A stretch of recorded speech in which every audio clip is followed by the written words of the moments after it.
first time in a long time, but it seems like just yesterday when we were side by side. Beast mode, no one's blocking our way. These other guys tried it, but them man ain't got the skills of Braden and Davie, brazen and raging, bringing you the thrills and spills. Right here in full gear, about to blow up like TNT. Us man are too sweet, Brady, DVP, the BDElite. Right here in full gear, about to blow up like TNT. Us man are too sweet, Brady, DVP, the BDElite.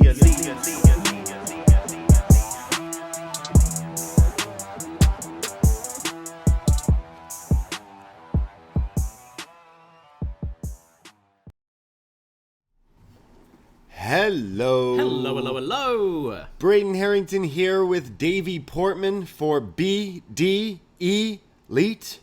You found us wherever you found your podcasts or apps or websites, Spotify, all that. But of course, it's Wednesday night, so we are... Your Dynamates. That's right, we are. And we are live on twitch.tv/upNXT podcast. Hello, Twitch room. Hello, yes. I took a break from watching NXT for the first time, and I'm never looking back. I'm never going to watch it again. I did announce you'd quit yesterday on the show. Yeah, you did, yeah. Shout out John Siino for filling in and watching some NXT, so I didn't have to.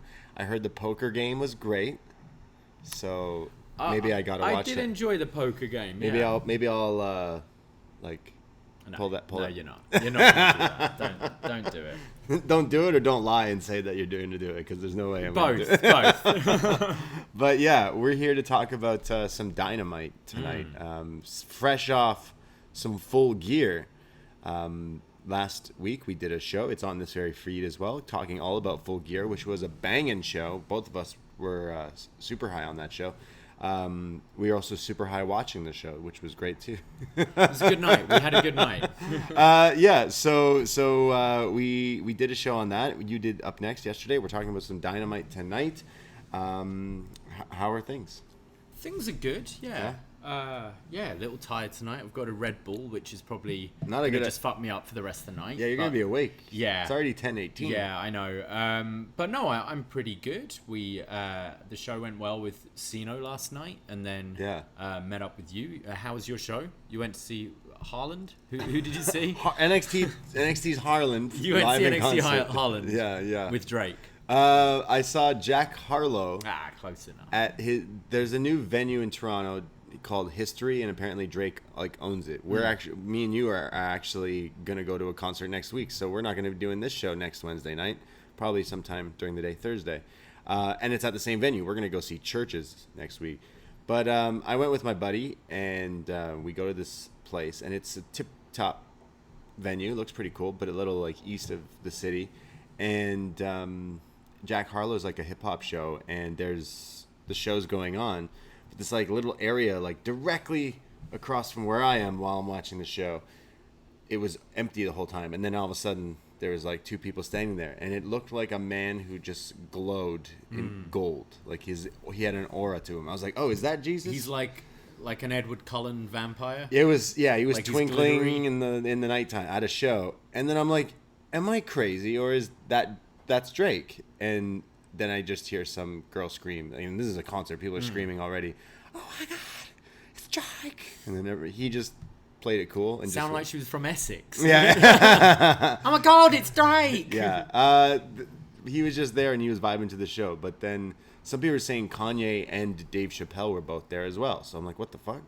Okay. So apparently Kanye and Drake squashed the beef. Is over. He flew out to Toronto to hang out at Drake's mansion.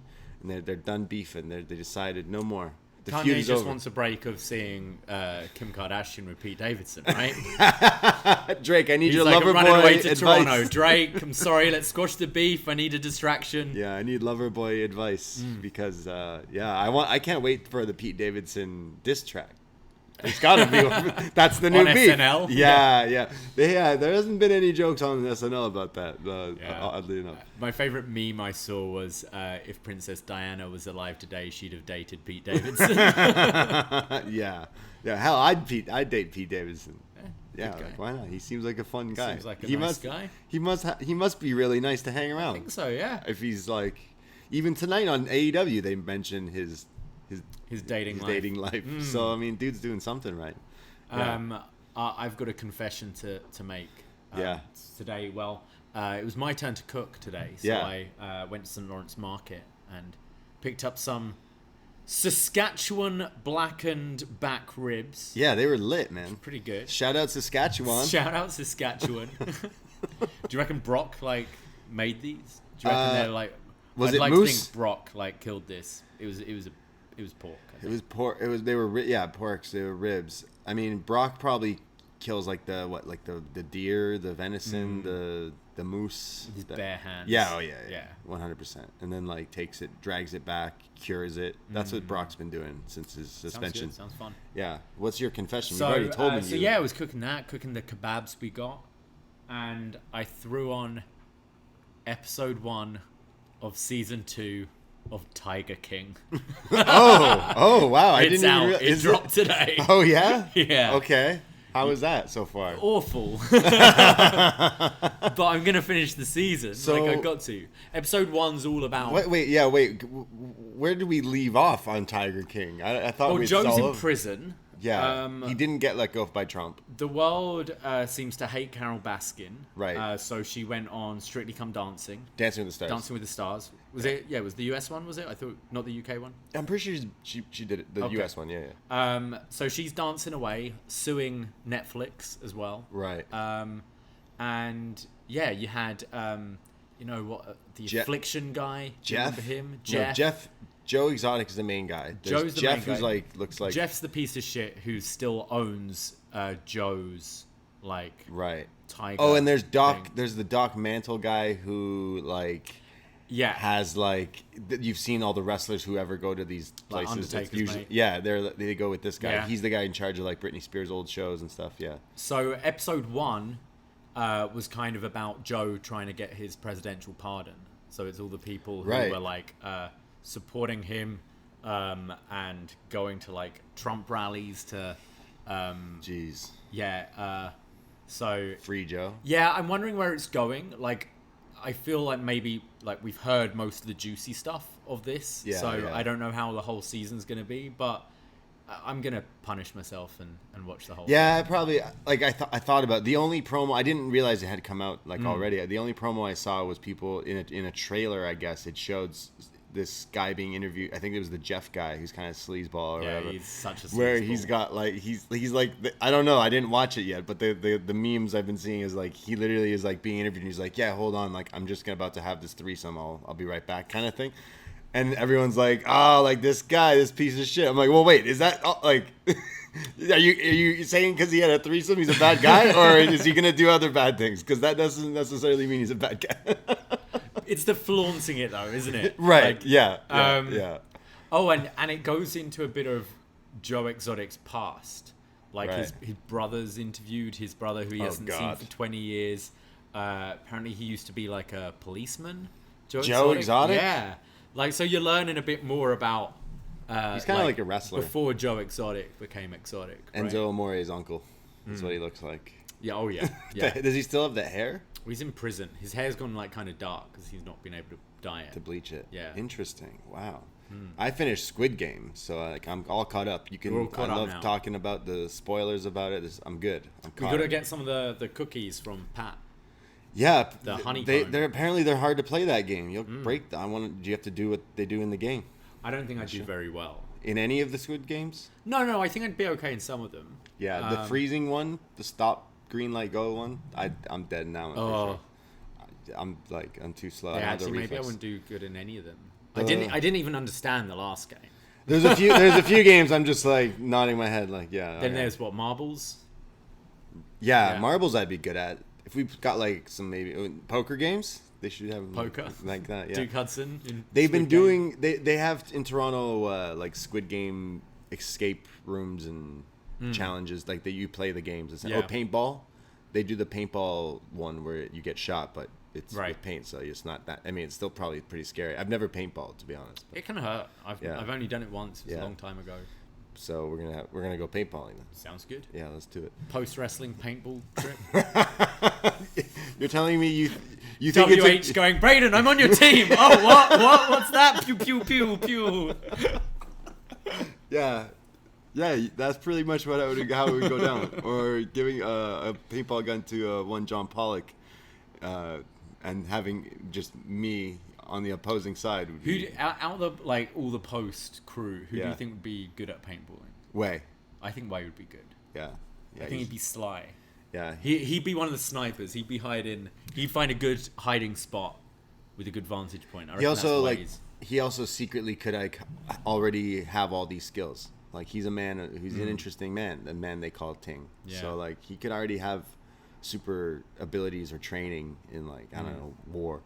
That's true. Or something like that. He knew quite a bit about the SmackDown 6 last week on that show we did with him. Yeah. So he's a smart guy. Yeah, go check that out. That's on this on our Patreon, patreon.com/upNXT, our SmackDown 6 review. Yeah. We know that we have pre-booked Way for Lego Batman, probably sometime in January or February or something. But we just did Man of Steel. Yes. That was our last Batman one. Way wasn't on that one, but I'm sure if we asked him, he still would have said no to that one. Yeah, I think so. We've been doing most people would say no to that one. We've been doing these Batman reviews, and we've done the 1961, we've done the Tim Burton ones, all of them, and Joel Schumacher, Christopher Nolan.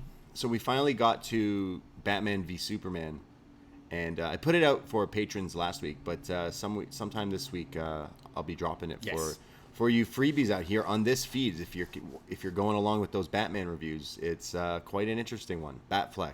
Yeah, we definitely have a good discussion on that. So that will be coming out on the free feed next week. Before we move to Justice League. Yeah. We've decided we're not doing the 4-hour one, by the way. One day maybe, but no. No. It's good. I do want to watch it. It's better. It's just it's 4 hours long, so it's tough. That's a tough thing to process. We've been doing a bunch of shows. We did that Full Gear one.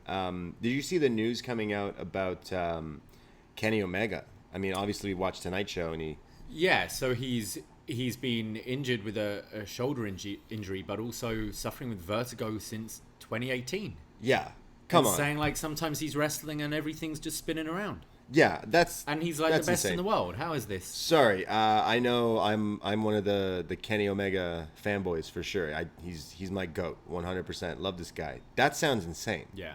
Sorry, half your moves are flipping around. You're telling me you're doing those Phoenix 450 splashes. You're doing the you can't escape thing upside down. Jumping on the guardrail and doing moonsaults off of that. That's crazy. Yeah. And it's not just recently. He's apparently had this for quite a while.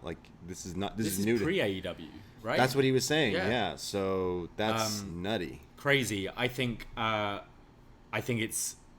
This sounds awful saying it's great timing, but it's good. He should go away for a while. I think he's just come off the back of this big title run.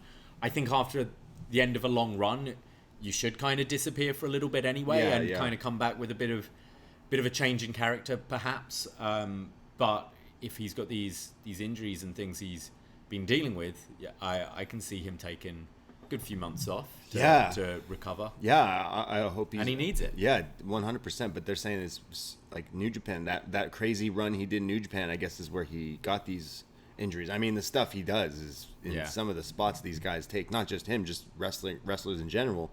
But he's wrestled quite a lot in those past few years. He's been the main guy for those past few years. So, yeah, that's nuts. That fact that this guy, I can't even get out of bed sometimes. But also, and I don't have vertigo or injuries. But also for an opponent, getting on this guy's shoulders, stuff like that. The One-Winged Angel is already probably the scariest move to take. Yeah. I'm not a wrestler, but a lot of wrestlers say it. I wouldn't want, if someone's I'm going to do the One-Winged Angel on you, don't worry, I'll be safe. And then they're by the way, I'm seeing 8 people in the ring right now. Everything's spinning. How many fingers am I holding up? Yeah, it'd be a bit, okay. Yeah, no, crazy that he was able to do this and continues to do this. Because I watched this interview where he's getting his neck cracked and his back cracked and all this stuff. It was the weirdest thing I've ever watched. But I was watching all those videos the other day, not of Kenny, just people in general getting their thing cracked. Yeah, I love it.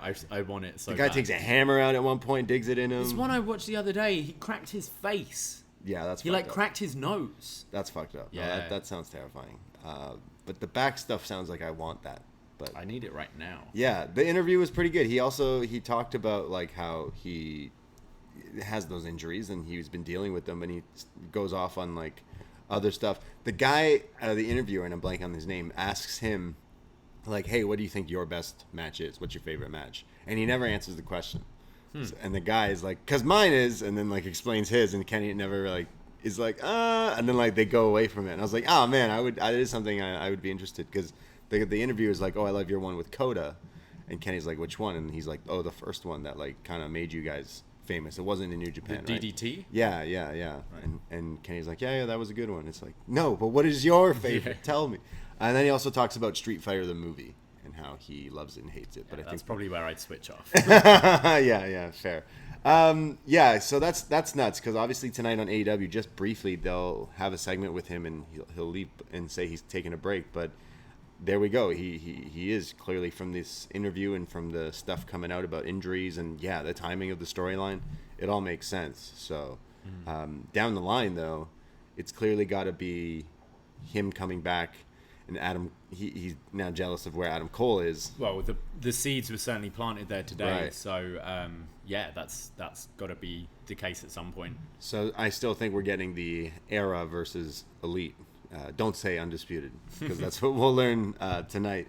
I do want to mention, I heard you and Siino talking about Spider-Man as well. The trailer. You had a chance to watch it? Yeah. I was with my buddy, and we went to the concert afterwards. But then when we got out, I was like, oh, the Spider-Man trailer dropped, and he's screaming at me like, no, don't play it. Don't play it. I don't want to hear anything about it. Go away. Don't. And I'm like, oh, you're one of these people.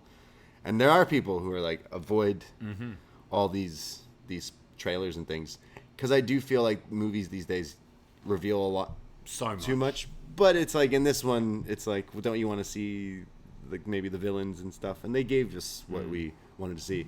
But I heard you guys talking, and I feel like in the trailer, spoilers if you don't want to watch it, skip like a minute ahead. But Franco's Goblin looked like he was in the trailer. Hobgoblin? Yeah, like the glider and the weird gear that he wears in Spider-Man 3. Oh, I thought that was just Green Goblin. No? Yeah, it was a different. Okay. Yeah, it was a different Goblin. And then, what is it? The black suit Spider-Man.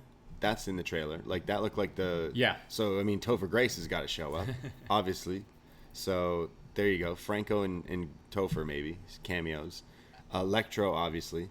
I imagine possibly Venom as well, because haven't they already I've not seen Venom 2, but I believe the kind of stinger there. Yeah, they teased something. So it, right? Yeah, I mean, Topher Grace versus who's Venom now? Tom Hardy. Yeah, that would be all right. Get that in a weird battle. But also like the different Spider people, Spider-Man coming in. Will Mary Jane be in it? Kirsten Dunst? Yeah. Will she have a Broadway show going on? Just be really sad it's not going well for her. Yeah. Yeah, I feel like she will have a cameo. I feel like Gwen Stacy has a cameo. The shot in the trailer when MJ's falling and he saves her, they cut certain things to make it look like it. They don't spoil it, but I feel like. So you think it might be Andrew Garfield? Yeah, making the save for some. But this time doesn't break her neck. Yeah. Yeah. Yeah, that's probably what's gonna happen. Or just breaks the neck. Sorry, Peter. Yeah. No, it seems like such an interesting movie, and it looks like they're gonna nail it again. Like the Spider-Man one's I good. hope so. I really hope so. And some press today promoting it in the trailer and stuff. Tom Holland, right? That's his name. Yep. He apparently he's like gunning for James Bond. Oh. He's like, I might be young now, but if the time comes in like later, years. he's like. And apparently all the people on set are like, all this kid talks about is how one day he's going to be James Bond. Wow. So a little young now, I think. Bit young at the moment. I don't know. He's just so nice, isn't he? Yeah. I feel Bond's a little bit of a dick. How's he supposed to order a drink? Come on. Yeah. Shaken, not stirred, please. Please, ma'am. Yeah, I don't know. He's like, he's just a good actor though. He is. Yeah. What's this other movie he's promoting with Mark Wahlberg? Oh, I don't know. It's like the video game one. Oh, Uncharted. Yeah. Yeah, but it's like it's kind of like a prequel to the video games. It's young Nathan Drake. Okay. Yeah, I've played the games. It's basically Indiana Jones. Right. Like that's that kind of Yeah. thing. They're good. I love the games, and the trailer looks pretty cool actually. So it's like it's based on the video game, but not really. So I think it's is it the third or fourth? I think it's the fourth video game. You do flick between being like a young Nathan Drake and like present day, right? A bunch. So yeah, they're doing Uncharted, but they're doing when he's like younger. So it's Mark Wahlberg, the GOAT. So he plays Sully, who's like his, I don't know, kind of like his Alfred, I guess, like his sort of mentor figure, father, like adopted father kind of figure, who's a pretty good character. And Mark Wahlberg actually from the trailer does seem like it seems kind of accurate to the game. Yeah, okay. To like a younger version. Damn, yeah, I haven't seen Mark Wahlberg in a movie lately. Too busy making burgers. I did watch the Rock Ryan Reynolds movie. Oh, with Gal Gadot? Yeah, I don't like Gal Gadot. Oh, I love her. I don't think she's a very good actor. As soon as she got into the movie, I was like, oh, I don't like this movie anymore. But The Rock and Ryan Reynolds, without spoiling anything, their new Netflix movie, it's basically a 2-hour promotion for Terramana and Aviation Gin, which is, they're both parties alcohol. Does Gal Gadot have one? Maybe I missed hers. It's probably in there too. Gal Gadot. Because we just had some people over and she probably has a perfume or something though that was in it. Right. Maybe. Wonder. She chopped her finger off during a boozy lockdown drinking session. Is that what the Maybe first she shouldn't have. Yeah, I typed in Gal Gadot alcohol and apparently she chopped off her finger during lockdown. Right. And then sung Imagine. I was gonna say it's probably. Was it before or after she sung? Yeah, I'm sure a lot of people were cutting their ears off from that video. Yeah, that's probably why I still don't like her. But The Rock and Ryan Reynolds are pretty funny together. I wasn't like in love with it, but I'm like, at least I didn't go to the theaters to see it. I can't say it's on my radar. Yeah. I don't think I'll be seeing it. Yeah, The Rock is definitely paint by numbers, and I think Ryan Reynolds falls into that category. But I haven't watched many of his movies either. But Terramana is good though. It's good to keep. So I feel like his Ryan Reynolds' gin is probably good too. I don't know. Maybe. Yeah, we got to give it a shot. See what I did there? A shot. Yeah. Follow us at upNXT Podcast on Twitter if you haven't already for all the updates of our shows, because we've been doing a lot. And one last thing to plug before we jump into Dynamite is the Survivor Series draft. It is taking place Thursday, November 18th, 9 p.m. Eastern Time, live on Twitch. And we need audience participation. You got to witness the game live and help us find a winner, a.k.a. make sure to be there when I win. Yes, we've got 5 people going for the BDE Championship, putting their teams together, and you get to decide by joining the Twitch room who has the best Survivor Series team this year. Yeah, if you miss it, we'll put up the replays and stuff as well, but it is fun to be when it's live. And go back, subscribe to youtube.com/upnext and have a look at last year's game. It's all up there, so give us a subscribe. It costs you nothing and helps us out a lot. So youtube.com/upnext. Yeah, go check it out and hang out with us for this game because it's going to be a lot of fun. Fire Frank putting the title on the line against myself, Brandon from New Jersey. We also have 2 other people joining the game that have never been on any of our shows. Debuts, 2 debuts. 2 debuts, and we're kind of feeling like Tony Khan. I am, yeah. Yeah. You are? We might have a 3rd debut at the end. Whoa! We don't. Oh, damn, all right. So many surprises in store. There could be. Very well be. Anything can happen. Anything can happen. You never see it coming. Anything can happen in the BDE. Yeah. Should we change our name from the BDE to the Crypto BDE? The Crypto. Did you see the Staples Center? No. Change the name? Oh, to the Crypto Staples Center? Yeah. Really? The cryptocurrency something center. I bought some cryptocurrency today. So you're doing good. They just bought their Staples Center. Nice. So yeah, crypto something. All I know is it's in LA. So the Bloods are going to be real mad. Right. Because it's crypt now. It's crypt territory. Okay, I'm with you. Yeah. I'm going to get some crypto.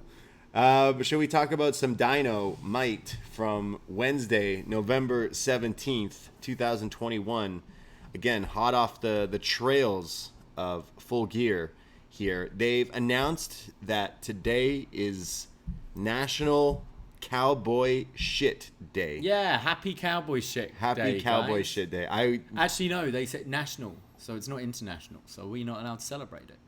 In Canada? It's just in the US. It's a bit selfish. North America, maybe. We get by. I hope so. There was a few Canadians in the segment celebrating. So I mean, if they're celebrating, but they work there. So they work there, true. Okay. Well, we're gonna celebrate in honor. Yes. However, not celebrating whatever it is you Americans call Thanksgiving next week, because we already had ours. The real Thanksgiving in Canada. And fuck your Macy Day parade. No, it's actually really impressive. It looks pretty good. Cowboy Shit Day is today. Did you see the open letter Hangman? I did. Yeah. Wrote to Brian the world. Mann getting a job. Yeah, yeah. Shout out Brian Mann, because those videos, go check them out if you haven't. I mean, if you already watched Dynamite for the past 2 years, you've seen it all. But what did they call themselves? Outside Interference Edits. Okay. I think that the YouTube channel. They condensed the whole story of what's been going on with Hangman and the Elite. It's called The Good, the Bad, and the Elite. Yeah, there's stuff from being the Elite as well in there. It's awesome. It's really cool. It's literally like a whole show to catch you up on everything, and then even latest episodes showing the title win and everything. But that was quite awesome. The edit was awesome. So we go to Virginia. I don't know my American geography. I'm pissing so many Americans off today.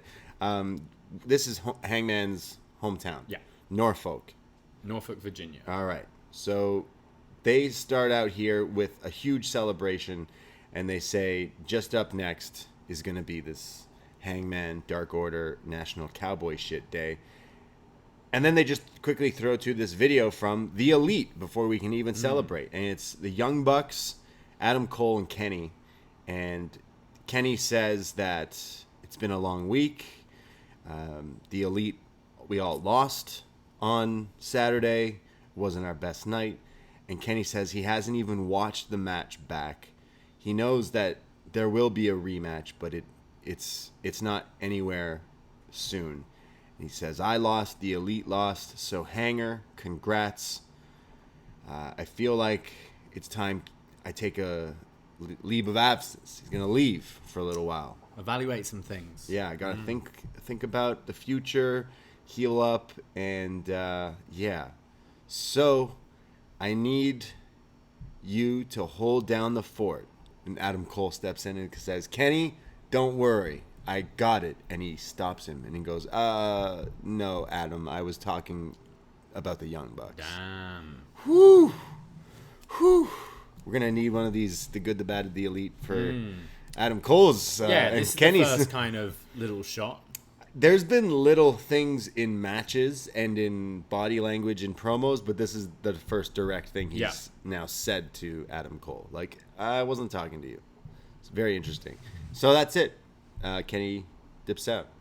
Kenny dips out, and I assume while he's away, Cole's very much going to be taking sort of his role. Super and quick. Which is great. I think it's a great way to... Kenny leaves, but has already got something dangling for when he returns, you know? And it's in that absence is when you can really grow this relationship between the Bucks and between Cole to kind of drive this jealousy or whatever we're going to do with this angle moving forwards. But I'm glad they addressed it. I think it was a good way to start the show, just basically having Kenny saying, see you later. Yeah, and they're all not in their over-the-top, shtick like they've been doing. Yeah. Because they lost. They're, subdued. A bit more tempered, yeah.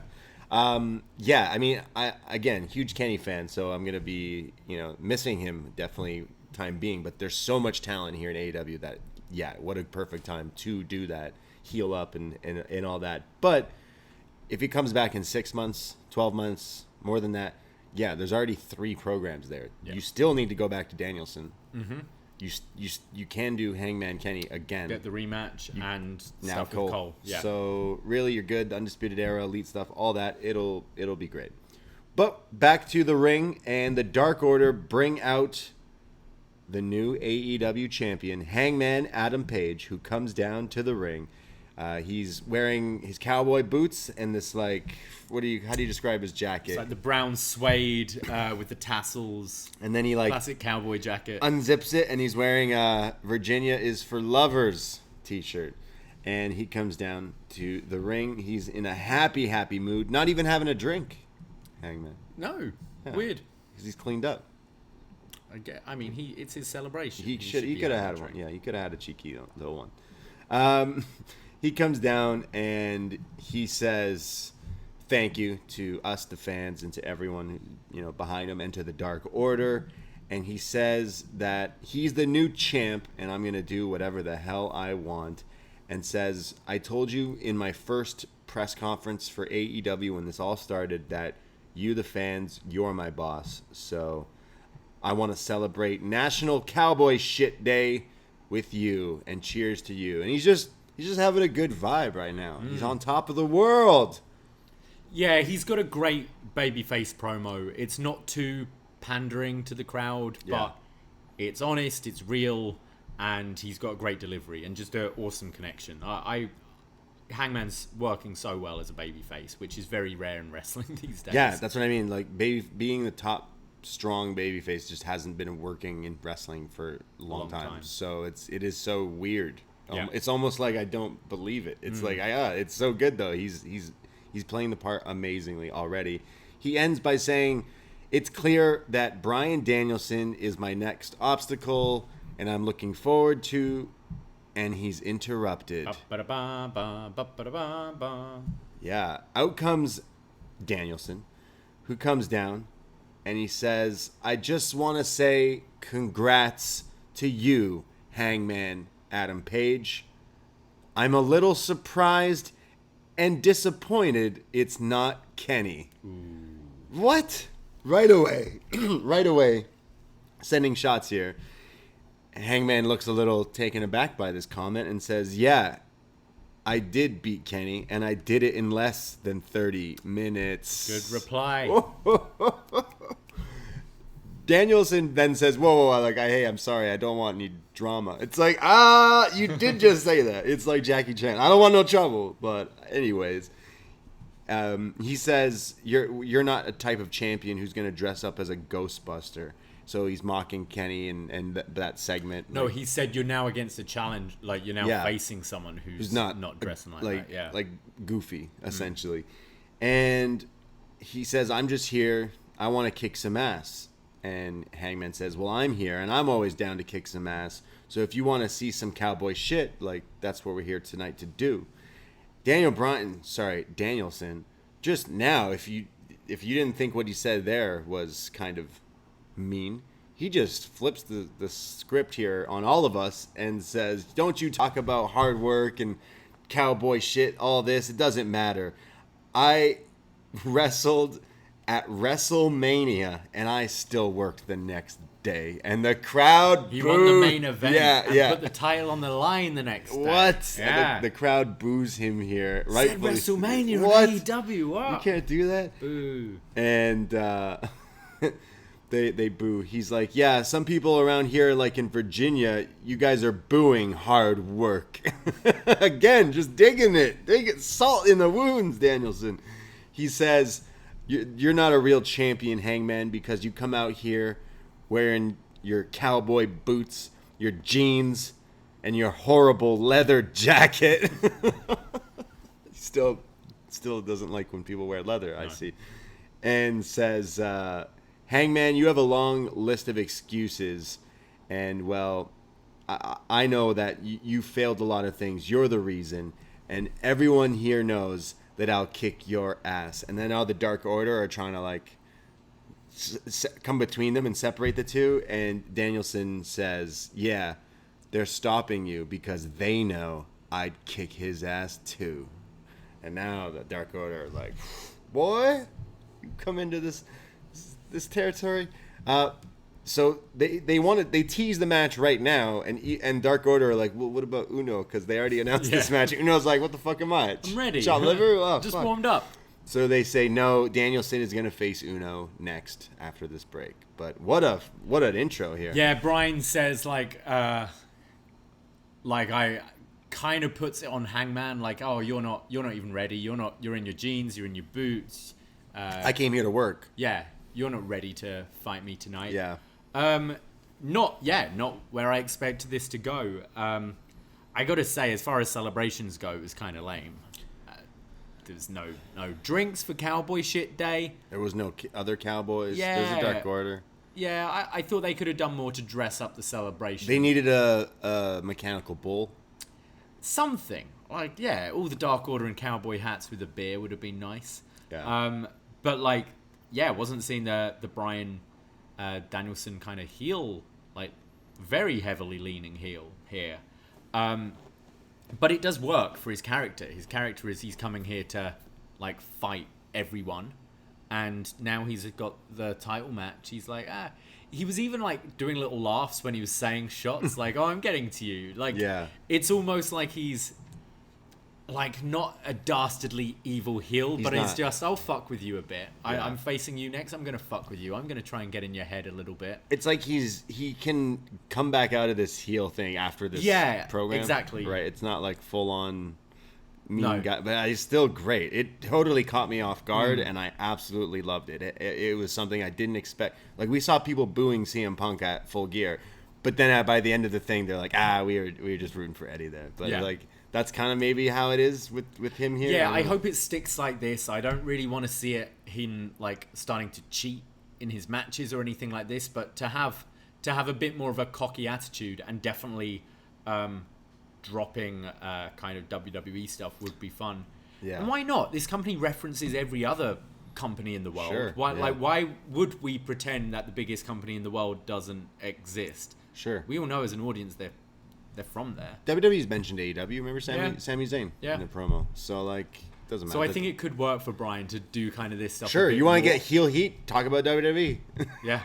Why not? Yeah. Yeah, I wrestled in the main event of WrestleMania a bunch of times. Some of them I won, some of them I didn't. You know Roman. Yeah. All you got to do... I mean, he has the guillotine. Maybe a cowboy, but you're not a big dog, are you? Oh, that would have gone too far. But yeah, you could keep that one in his pocket for sure. This is just the beginning of this program. Yeah. Clearly, we're going to this right away. We were saying that when Kenny won the Eliminator tournament last year, he got his title shot at Winter is Coming. So Danielson won the tournament now this year, so does he get the shot at Winter is Coming? There's Winter is Coming and there's Battle of the Belts, isn't there, coming up? Okay. I mean, we assume they're doing Winter is Coming again. Yeah. But then there's Battle of the Belts in, is it January? Okay. He said he's going to face every member of Dark That's what I mean. Order. So it how many levels weeks is that? We do have rampages he can probably finish off an Alan Angels on a rampage, can't he? When Danielson fights Alan Angels, he's got to crush him in 2 seconds. I'm looking forward to the Bryan Danielson and a Jay match. That's gonna be good. No, stuff. but on the real, -1. I want Danielson silver. Oh yeah, that's gonna be great. Crack it. That sounds like a cracker for sure. Yeah. So this is the first of this matches because he does say, "I'm gonna fight all of you. I don't care if that's what I gotta do to prove to you guys. I'll take on all of you." And that starts with Numero Uno, Evil Uno versus Bryan Danielson 1-on-1. And Danielson's just being a bit of a dick in the beginning of this match now. He's totally changed his character just on a flip of a dime. He's here. He's booting Uno in the head. He's slapping him around. He's got him against the ropes, and the referee starts yelling at him. So he says, of course, I got till 5. Uno gets a little pissed off at this new attitude of Danielson, so Uno puts his own hands behind his back and says, like, come on, Dragon, hit me. So Danielson gives him a few shots there. Uno eventually ducks one, runs at him with a Rana at one point, which was pretty cool, and then a neck breaker for a near fall. Uno starts chopping him and, like, slapping Danielson, like, on the chest. Danielson's chest just lights up every match. He's got the best chest for, like, He's got the best chest. Like, every time it looks like he's gone through an absolute war at his match. Yeah. And it didn't get quite dog meat level here, but it was pretty red. Uno's like chopping him up and then slaps Danielson in the face. So Danielson gives him a receipt of that classic spinning, rolling forearm that we've seen him do, which just crushes him here. Uno eventually fights back, goes up top for a swanton, but the knees are up. There's then the, what does he call it? The Bucycle knee? The Bucycle knee? The Bucycle knee. Yeah, it looks crazy. Knocks him out with it. But then he's not going for the pin.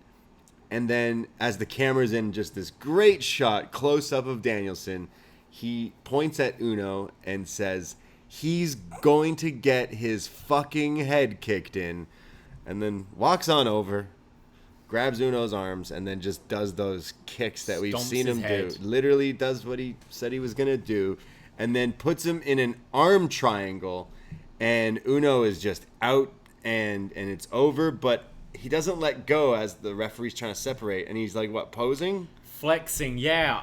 I didn't pick up on this, but saw from Alan Farrell's Twitter that this is like what he used to do in like his 06 heel run. Right. And then a screenshot of him just flexing his biceps as he's putting Uno to sleep. Yeah. So Danielson beats Uno just like that. And, Tony gets in the ring with him afterwards. And Danielson says, I kicked his head in, and I'm going to kick all their heads in. Next week in Chicago, there's a member of the Dark Order from Chicago. So Colt Cabana, if you've got any nuts, I'll kick your head in next week in Chicago. Good kind of first opponent to have after this heel turn, Colt Cabana, because obviously he's going to be the favorite in Chicago. So you're going to have a really like big baby face there for Bryan to kick their head in. And just further this kind of heel persona for this story. I enjoyed the match. It was didn't have too much to it for me, but like it did its job of just cementing this new character with Bryan, showing off his more aggressive side, and again continuing to win in loads of different ways. And I think, getting this kind of head kicked in gimmick going over, it's working. Surprised, like real surprised to watch show today, being like, oh, okay, we've already turned Bryan. Okay, this is interesting. Yeah, I definitely didn't see that coming at all, but I'm definitely for it. When he came back and he turned heel and he had the hemp belt and all that stuff, I was like, I can't believe they're doing that. And then I watched it and I was like, oh my God, he's so good. There's one specific promo when he's like at the concession stand. Right. He was a champion and he was just going off on shit. I was like, this is great. This is so good. So if they that was only like glimmers of what we can potentially see. And I'm sorry, I know like we can say shit on this show and most wrestling shows now, it seems. He said fuck and they didn't censor it or they didn't catch it. But it wasn't on a mic. Yeah, so it was like you could could kind of hear it and it was like, oh, okay. I love this version of Danielson. He's the fucking man. I love every version of Danielson. Honestly, he's so good. I feel it's kind of early for me. I feel there's still a lot you can do with the babyface Bryan, but as we said, it could be just for this kind of program, and then we kind of turn him back. But yeah, I'm for it. Paige is going to be a big babyface anyway, so I think making more of a clear turn, you don't risk kind of people just naturally turning against Bryan because he's not Paige, kind of like we saw with Punk and Eddie. We're like, let's just put him in that role because I think the audience are going to put him in that role anyway. Sure. Yeah, it's pretty smart. Considering you watch a lot of other wrestling in WWE, it's not what it is. And also, I assume Hangman's going to win his like first big defense. Yeah. So it can almost humble Bryan back into being a babyface, you know? True. Like, oh, I underestimated this. Like place. a heel Bryan losing is better for him than like babyface Bryan on this crazy run losing. Right. Perhaps. Yeah. And then Hangman either feuds with MJF, Adam Cole, Kenny, or if he comes back. There's all sorts of different stuff. But you're saying Hangman beats Danielson. I think so. Yeah, I think so. To establish this guy as our first big and AEW. That's Bryan's first loss. Yeah, he's not lost. Well, I mean, he hasn't fought 10 yet. That's true. That's probably when he loses. Yeah. We go to MJF, who now comes down to the ring. This is like This is right after his match at Full Gear, yeah. He's got red chest, and he's got Darby's paint on him and stuff. He says, there's so many great wrestlers in the world, and I made you people look like idiots. There's so many people that say, he's only good on the stick. Well, screw you. I proved all of you wrong. I've perfected wrestling. I'm the best. I've figured out how to do it on the mic, charisma, and in the ring. I should be considered as one of the best after that performance. So I beat Darby. I've beaten everyone here. And he starts kind of listing all these other people. He mentions Danielson. He mentions Paige. He mentions a bunch of other people and says, like, there's a lot of things that I'm thinking about what's next for MJF, but admit it, I'm better than you, and you know it. I love getting this like right after his match. It was my match of the night, and I think he did exactly what he was saying here. He proved himself to a lot of people who thought he was just a promo guy. And I think just the adrenaline of coming up, he's already a good promo, but the adrenaline that must be pumping through you coming off of a match, and probably being a bit like beaten up, great promo. And I think this has got to be the down the line, like the big feud for Hangman, because MJF just feels like such a big deal at the moment. Yeah, this is a great promo, and he's saying everything like that's literally what he's right. Like everything he's saying, he's right. Yeah, and even acknowledging the chants. It's like, I won you over. You were chanting my name. I still fucking hate you guys, but like you were chanting for me, you marks. Yeah. No, great promo, but not the last we'll see of MJF tonight. We go to Eddie Kingston. He's being interviewed backstage, and he gets so upset that someone would have the audacity to interrupt his backstage interview. Who would do that to someone? Especially to Eddie Kingston, who hasn't done that at all in the past little while. Watching the promos for Full Gear when that whole feud starts, because he just is loud backstage during Punk's thing, and Punk's like, yo, shut up, I'm being interviewed. And that's it. It's like, okay, is that just the new way of starting feuds? It's like... It works for Eddie, though, because Eddie is just... His character's a hothead, right? Yeah. And we love Eddie. He's a babyface that does heelish things. Like the not shaking Punk's hand at the end of the match. You go, it's just Eddie. He's just mad. And King. Here he's getting pissed off about stuff that he does all the time. He's loud. He interrupts. And he's like, these fucking guys. 2.0. Yeah. The show, Everrise rules. Still, they show up, but they're with Daniel Garcia. Who, remember him? I've been missing this guy. Flavor of the month. Fuck, we got to get him in here and do some more matches. They start running their mouth off at Eddie Kingston, and Eddie interrupts them and says, Garcia, isn't it weird that two grown men call you their son? Why don't you be a real man? And then Garcia gets in his face and he says, hey, I know you're from Buffalo. I know. I'm from Yonkers, though. And he talks about how, what does he talk about? Punk wanting to wrestle? He's like, yeah, I didn't win my match, but you saw how crazy that match is. And basically promoting, I'll fight you guys too. It doesn't matter. And then yells, I'm going to catering. Yeah, he's like, can I have one interview here without being interrupted? I'm going to catering. That was definitely making fun of him. Yeah. Daniel Garcia, Eddie Kingston. I think that's... Daniel Garcia's just been this guy this year who's been having great matches with everyone. I think you've kind of got to ride the momentum with Eddie after that match with Punk. So I think it's give him a good outing and a good win over Garcia. Yeah. This match hasn't been announced yet, though, has it? It wasn't announced for like Rampage or Dynamite. I thought they said a 2.0 thing, but I could be wrong. Okay. Yeah.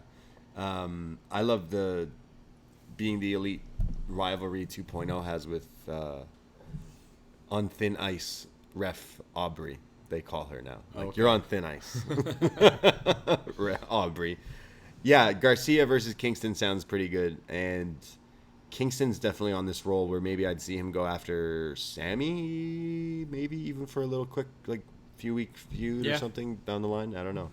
Honestly, I don't know, because, like, he could be feuding with a lot of different people. Yeah, I think that...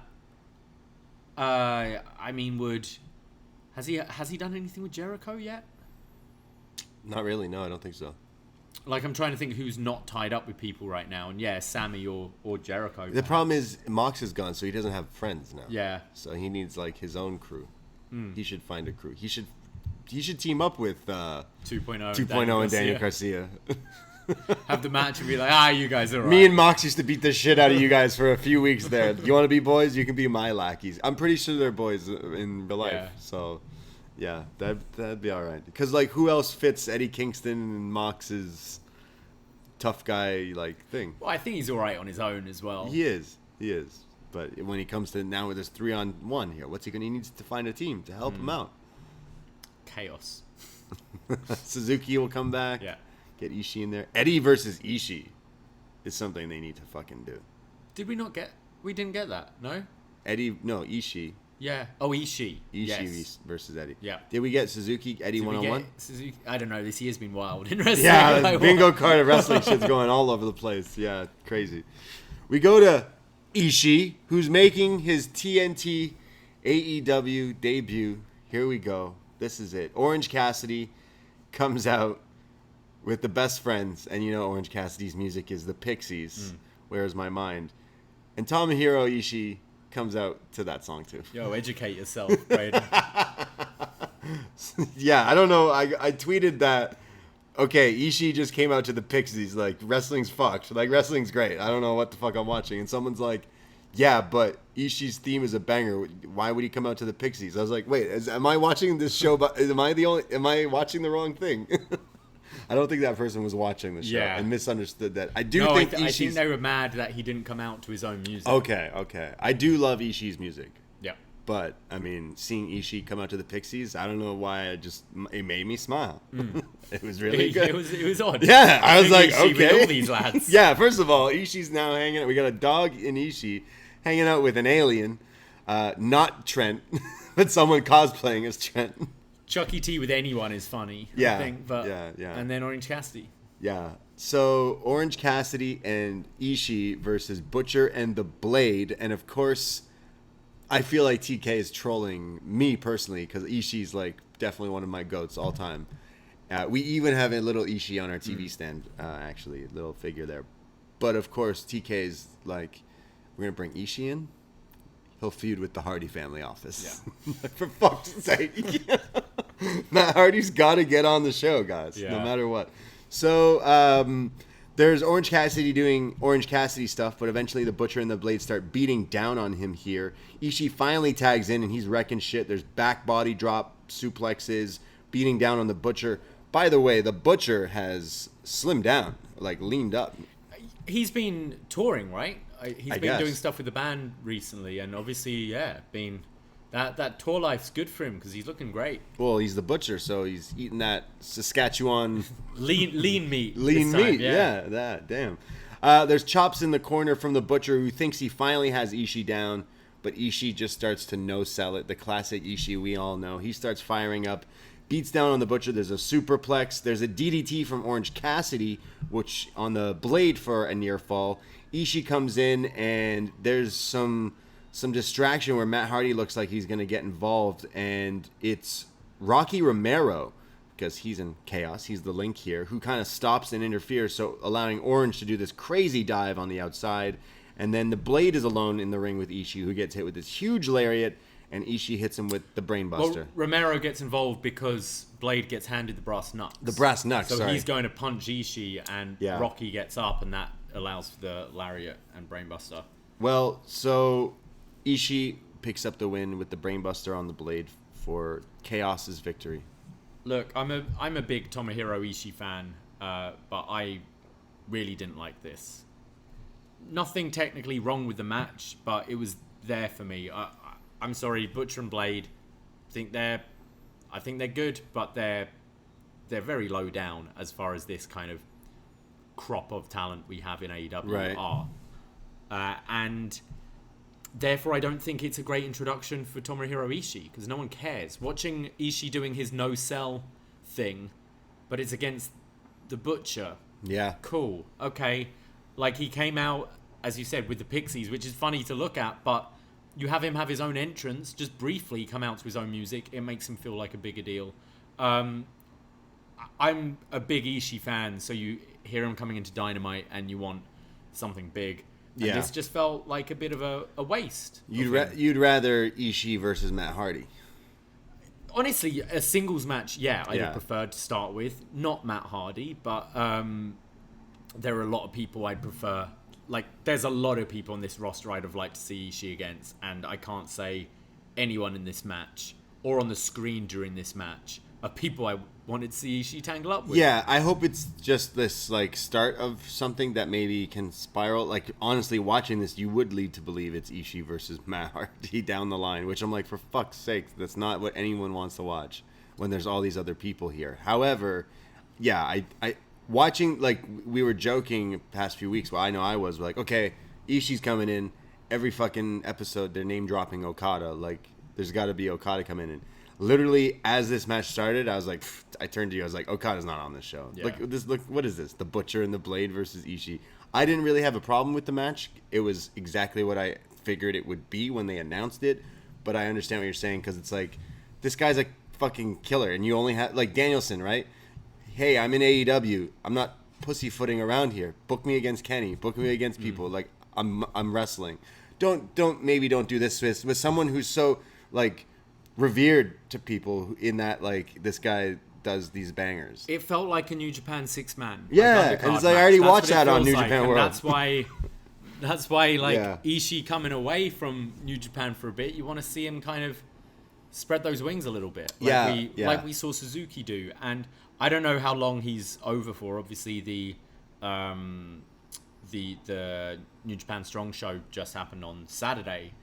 So He's the new Neverweight Open champion. He is. I'd love to see that defended on Dynamite, but like, for all we know, he could be flying back next week. I don't know. I hope he's here longer, and if we do get to see a bit more of him, but even if you only have a few dates with him, why waste it with something like this? Yeah, that's what I mean. A real waste. That's what I mean. Like, might as well, like anyone who's maybe doesn't know who this guy is, I don't know what you got out of this other than he's teaming with Orange Cassidy. I can't say. And anyone who knows, who is a fan, is probably in our boat, like, okay, cool, but like, didn't really like move a needle.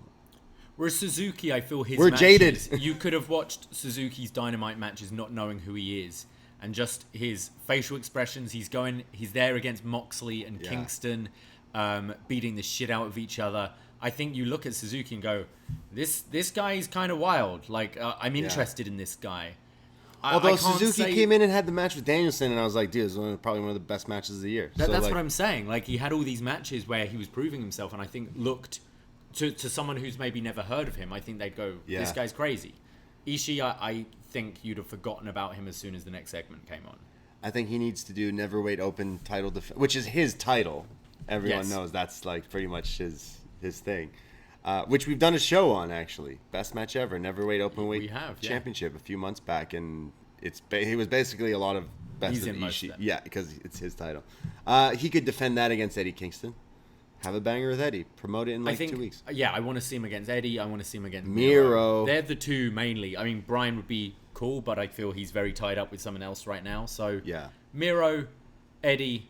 Yeah, that's right. Any of the big lads, really. Like, even like it wouldn't be top of my list, but even a Wardlow, like, I'd take over this tag match, you know? Just, I want to see big lads wrestling.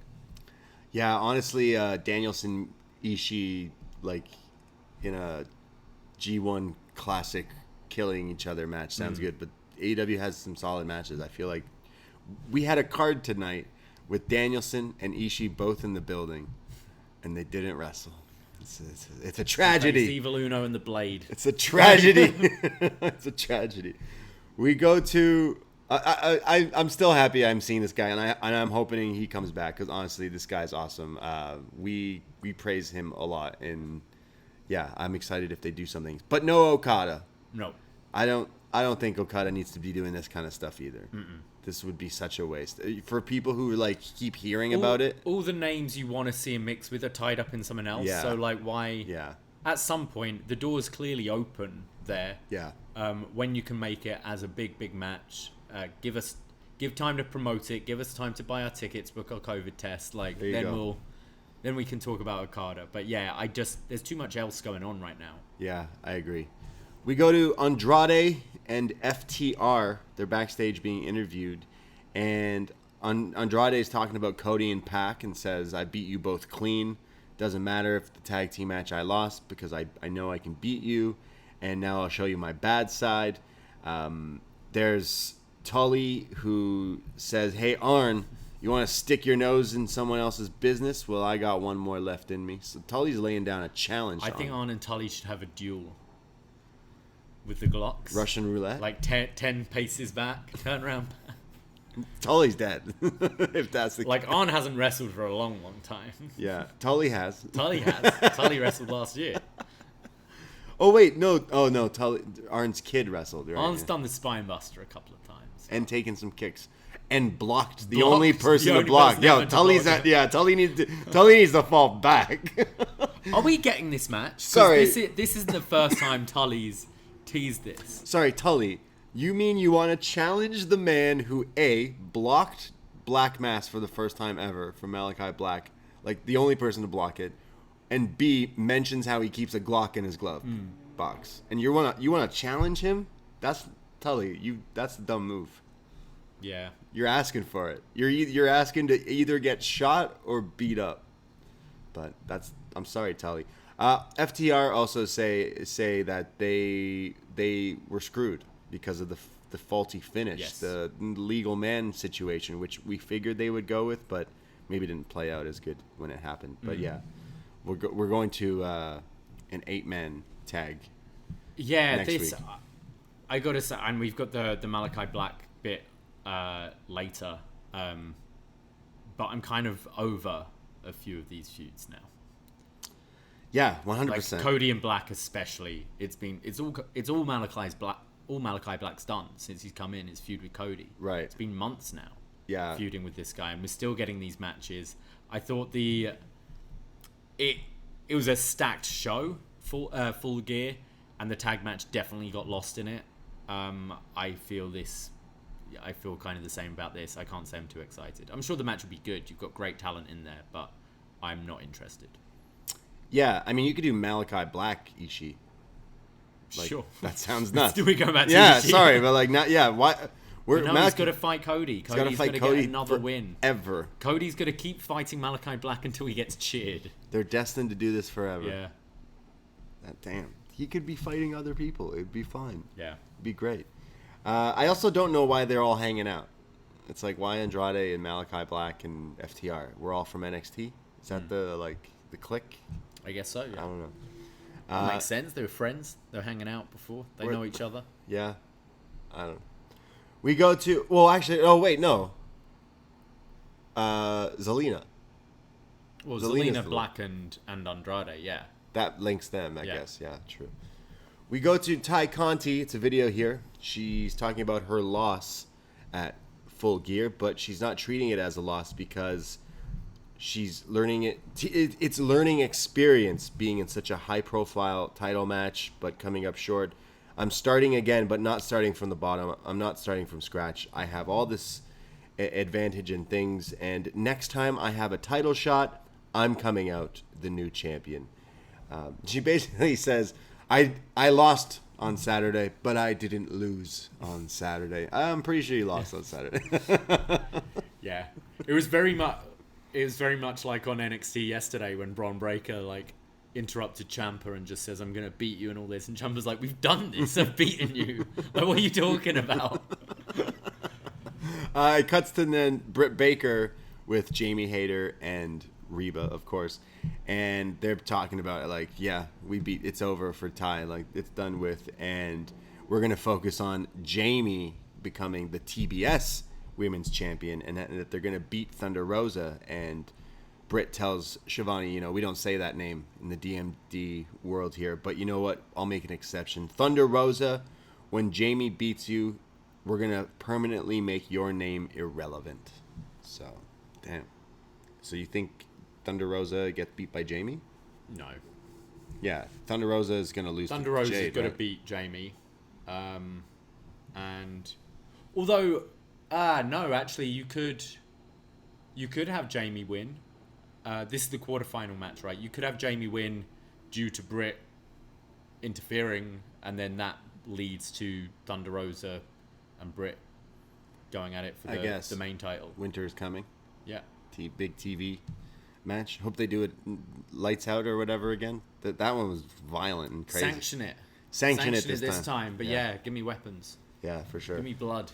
We go to give me blood.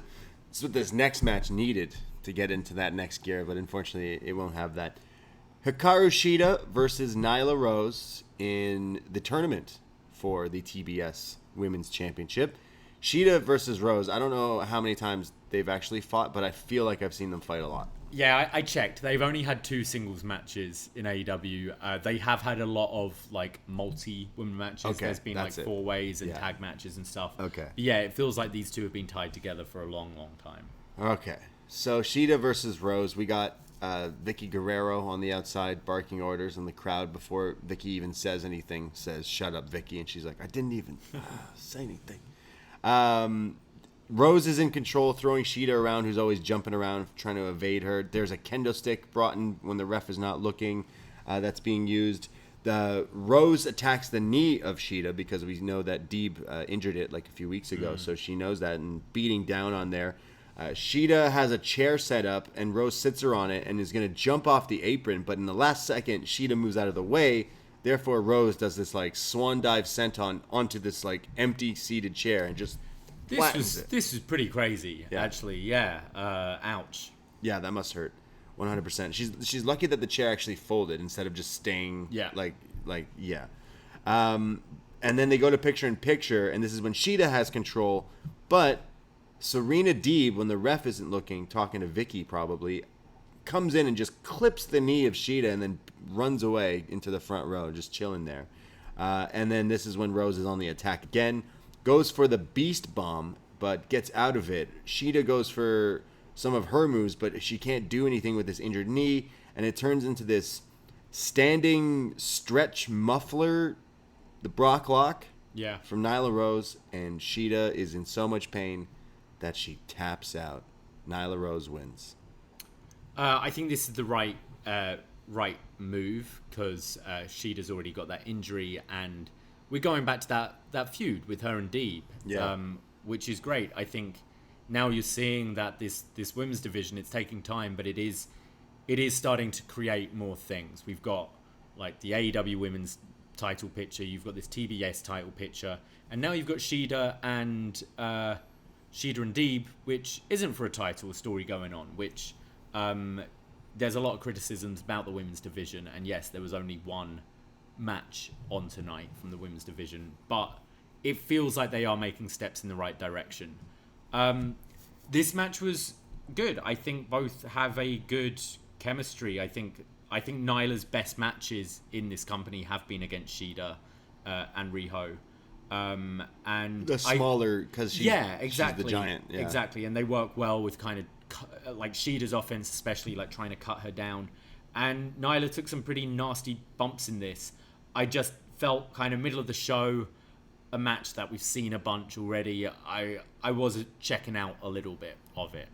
Yeah, I didn't hate it, but I was like, all right. I'm kind of it maybe is more interesting because I liked the Deeb Shida stuff. Yeah. So I actually has my attention going forward if they go with that feud. There was someone in the crowd with a sign that says, "Book more than one women's match per show." Yeah. And I was like, yeah, they should. But now is the time when they're actually figuring out reasons than just throwing random.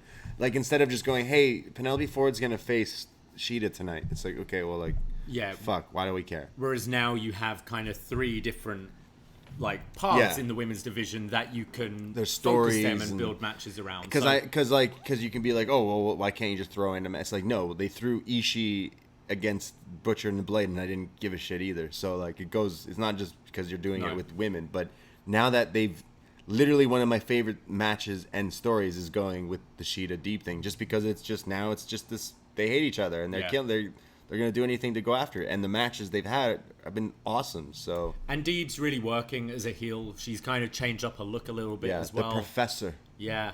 That's what she calls herself now. So I'm definitely looking forward to that third match between those two. Who is the TNA commentary? He was in WCW, the Professor. Mike Tenay. Yeah, all right. We go to a video from Malachi Black. He says, the definition of a nightmare is an unpleasant dream, and natural law doesn't apply. Cody in Chicago, 4 of us against 4 of you. The air you breathe will turn toxic. Damn, he's still feuding with Cody. Why are they even most feuding? Of the people, like, they're going back to Chicago again. Why? And everyone there's like, we've already fucking seen this. Like a month ago. Yeah. Yeah. I don't know what the issues are, but like, have they not been to California? They've not gone to the West Coast at all. Like, they haven't come up here to Canada, and I know it's like pandemic and stuff, but like concerts are coming up here. WWE's coming up here soon. Like, why not? Like, AEW booking like ACC might be a bit too. Well, WWE also has like agreements with a lot of the venues that they wouldn't run other things. There's obviously more to it than just us going like, you want to be there. There's like costs of different venues and stuff. Of course. But yeah, I'm surprised they haven't gone to the... Sorry, while we're on this, they advertise, hey, tickets for AEW at Daly's Place, Dynamite, and it's like, fam, go somewhere else. I know. Go somewhere else. Yeah, I'm surprised they haven't gone to the West Coast at all. But maybe now we're moving into the colder months. That's when they start going to the nicer places. Go back on a boat. Go on a beach. Literally stop going to... Look, Chicago... Yeah, stop going to Chicago. I love you, Chicago. I do. I love people from Chicago. Yeah. Their pizza's great. It's not really pizza, but it's still great.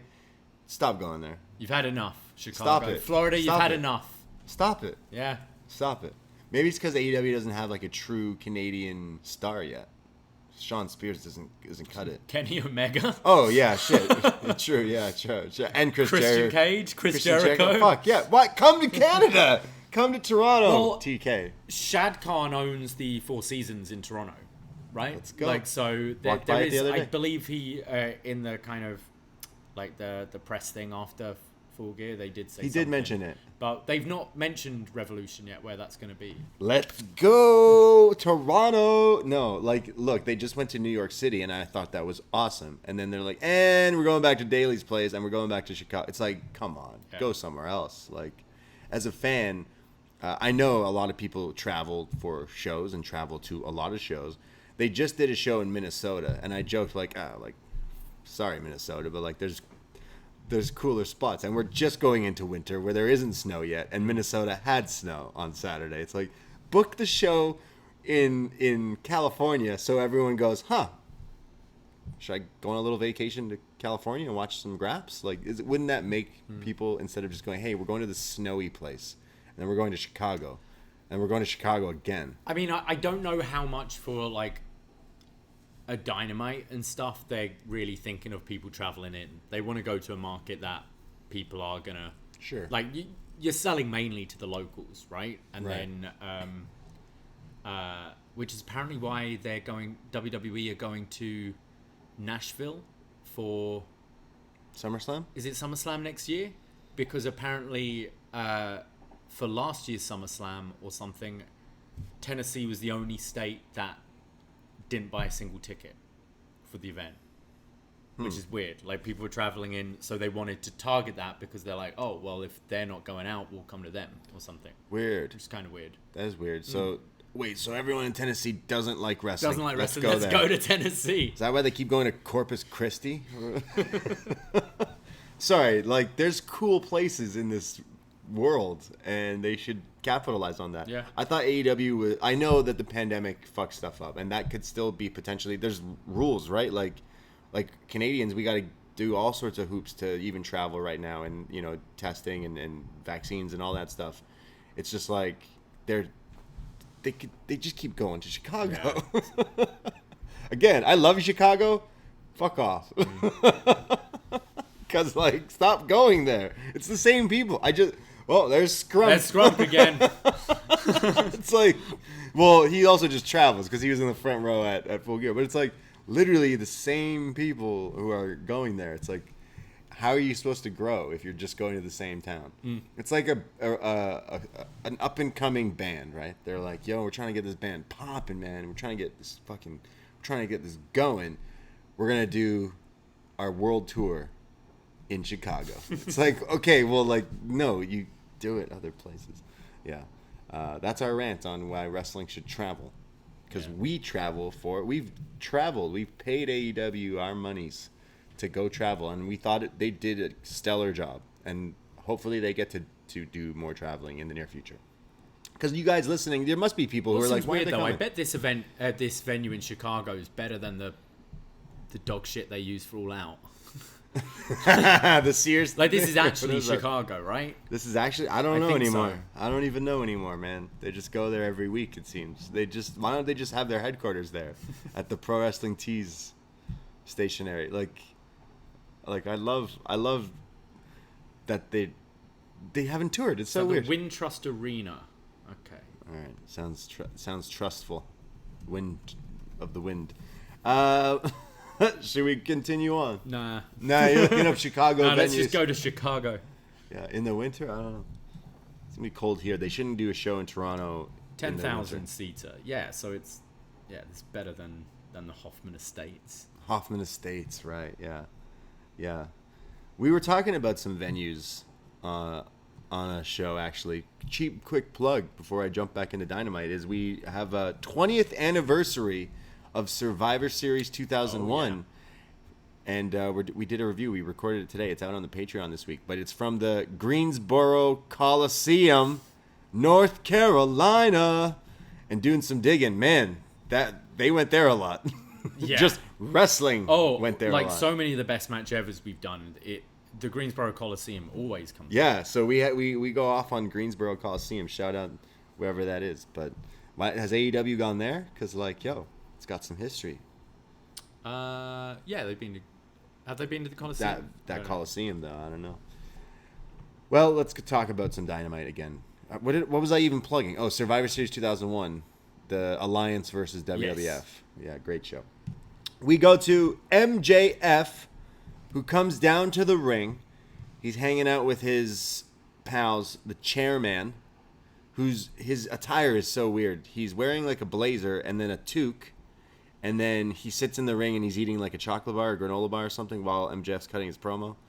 It's very odd, but it's very funny. He's always eating though. He's Remember like Brad those Pitt early empty arena dynamites? He was sipping having like wine. Chicken and that's right. Wine. Maybe he is a fan of Brad Pitt in Ocean's 11. This is his new gimmick. Shawn Spears has had so many gimmicks, and now it's always eating protein bars in the ring. Oh my god, yeah. What was your last gimmick?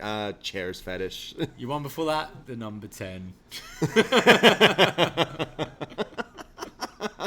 What? Yeah, the number? Yeah. Do you like the number 10? I mean, it's all right. Yeah, well, that's my gimmick. 10. So MJF is with Chairman and War Dog, as I said, and MJF starts talking about Virginia and the bumpkins out here, and I think that means country folk. I hope it's not a bad word. Yeah. Thought he said blumpkin for a second. He says, everything's going to go over your head for you country folk, but just remember, I check off all the boxes. I am the complete pro wrestler. They did it. They broke the mold when they made me. I check off everything. I am perfect in every little aspect. I am perfect. And the bidding war in the year 2024. He's been talking about this on Twitter, saying that's when his contract is up. So he knows that Vinnie Mac will put money on him to bid. So TK is going to have to bid more money. He's already been talking about it. So that's his new, the bidding war in 2024. He then makes some references to some people like Hangman again, and did he talk about the glue factory for Cowboy Shit, or was that for the Horseman thing? He was clearly watching what was that WCW show we just did? Yeah, we just did a WCW show where Halloween Havoc 96. We did Halloween Havoc 1996, and the Horsemen are in a feud with Lex Luger or someone, and with the NWO. Yeah, right? Sorry. And the Giant Paul White, Show, says gonna send you to the glue factory because they're the Horsemen. Because they're the Horsemen. And the glue. We both thought at first, is this some weird Big Show catchphrase? And then we're looking it up. Oh, glue. I was like, it makes fun sense. Yeah, MJF picking up on it. Nice. Using that with the Cowboy Shit. Listen to our review. Clearly. Yeah, big fan. He says, nobody is as good as me. No Hangman, no nothing. No one can touch me. And that's when MJF is interrupted by CM Punk. His music hits. He comes down to the ring. This is the meeting of the minds I think a lot of people were waiting to encounter since Punk coming to AEW.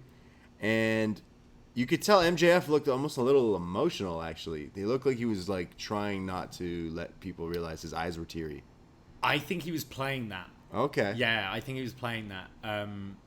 I've already seen being posted around the photo of young MJF and signing with CM Punk. Yes, he's got to be 8 and Punk's like in WWE at that point. Yeah. That's fucking nuts. So I think they're definitely gonna play. We'll talk about the segment and then. Well, CM Punk comes into the middle of the ring and it's like a stare down, and he goes to shake his hand.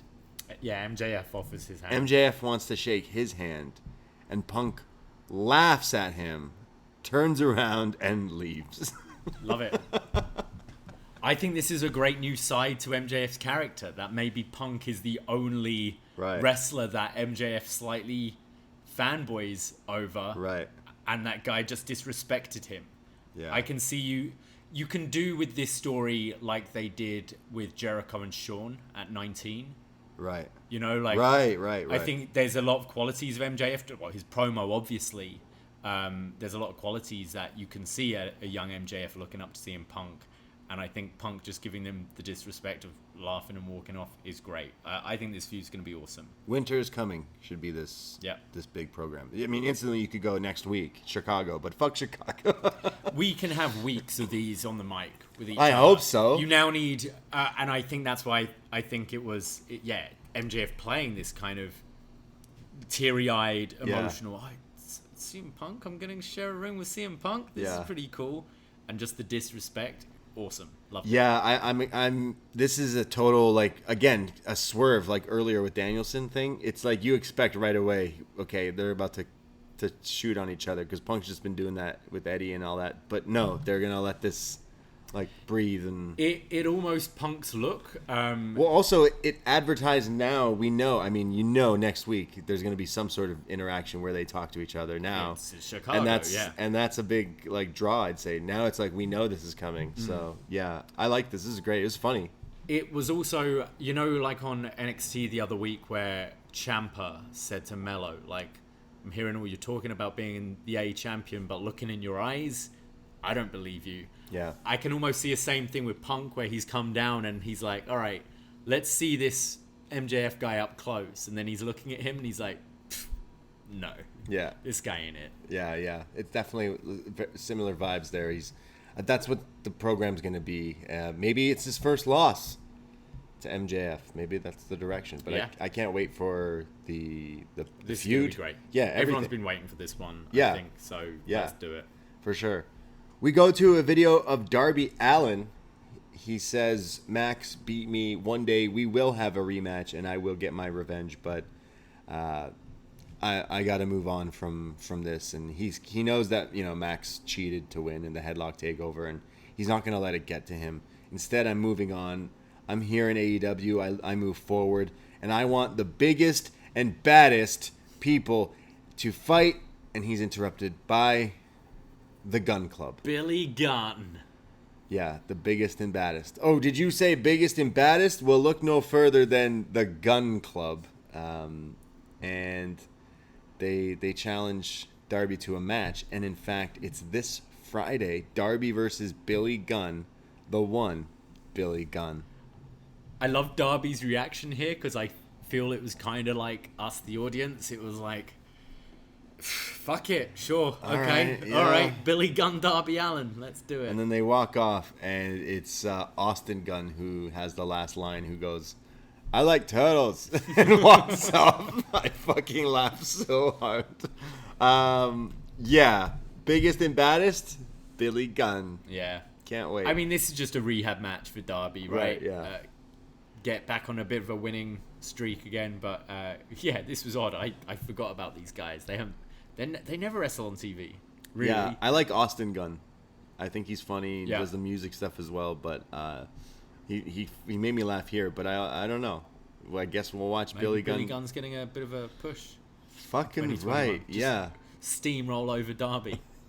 He's pretty big. He's gonna make it look like Darby's really small. He's a big We're guy. gonna have Sting beating up the brothers, aren't we? Sting versus Billy Gunn. Sting versus Austin Gunn. Wait, Billy Gunn's versus Darby though, right? That's the match. Yeah, that's the match. So Sting and Billy Gunn can definitely cross paths again, just like at that one WrestleMania. Did Billy run out on that? Yeah, He must have, he right? did.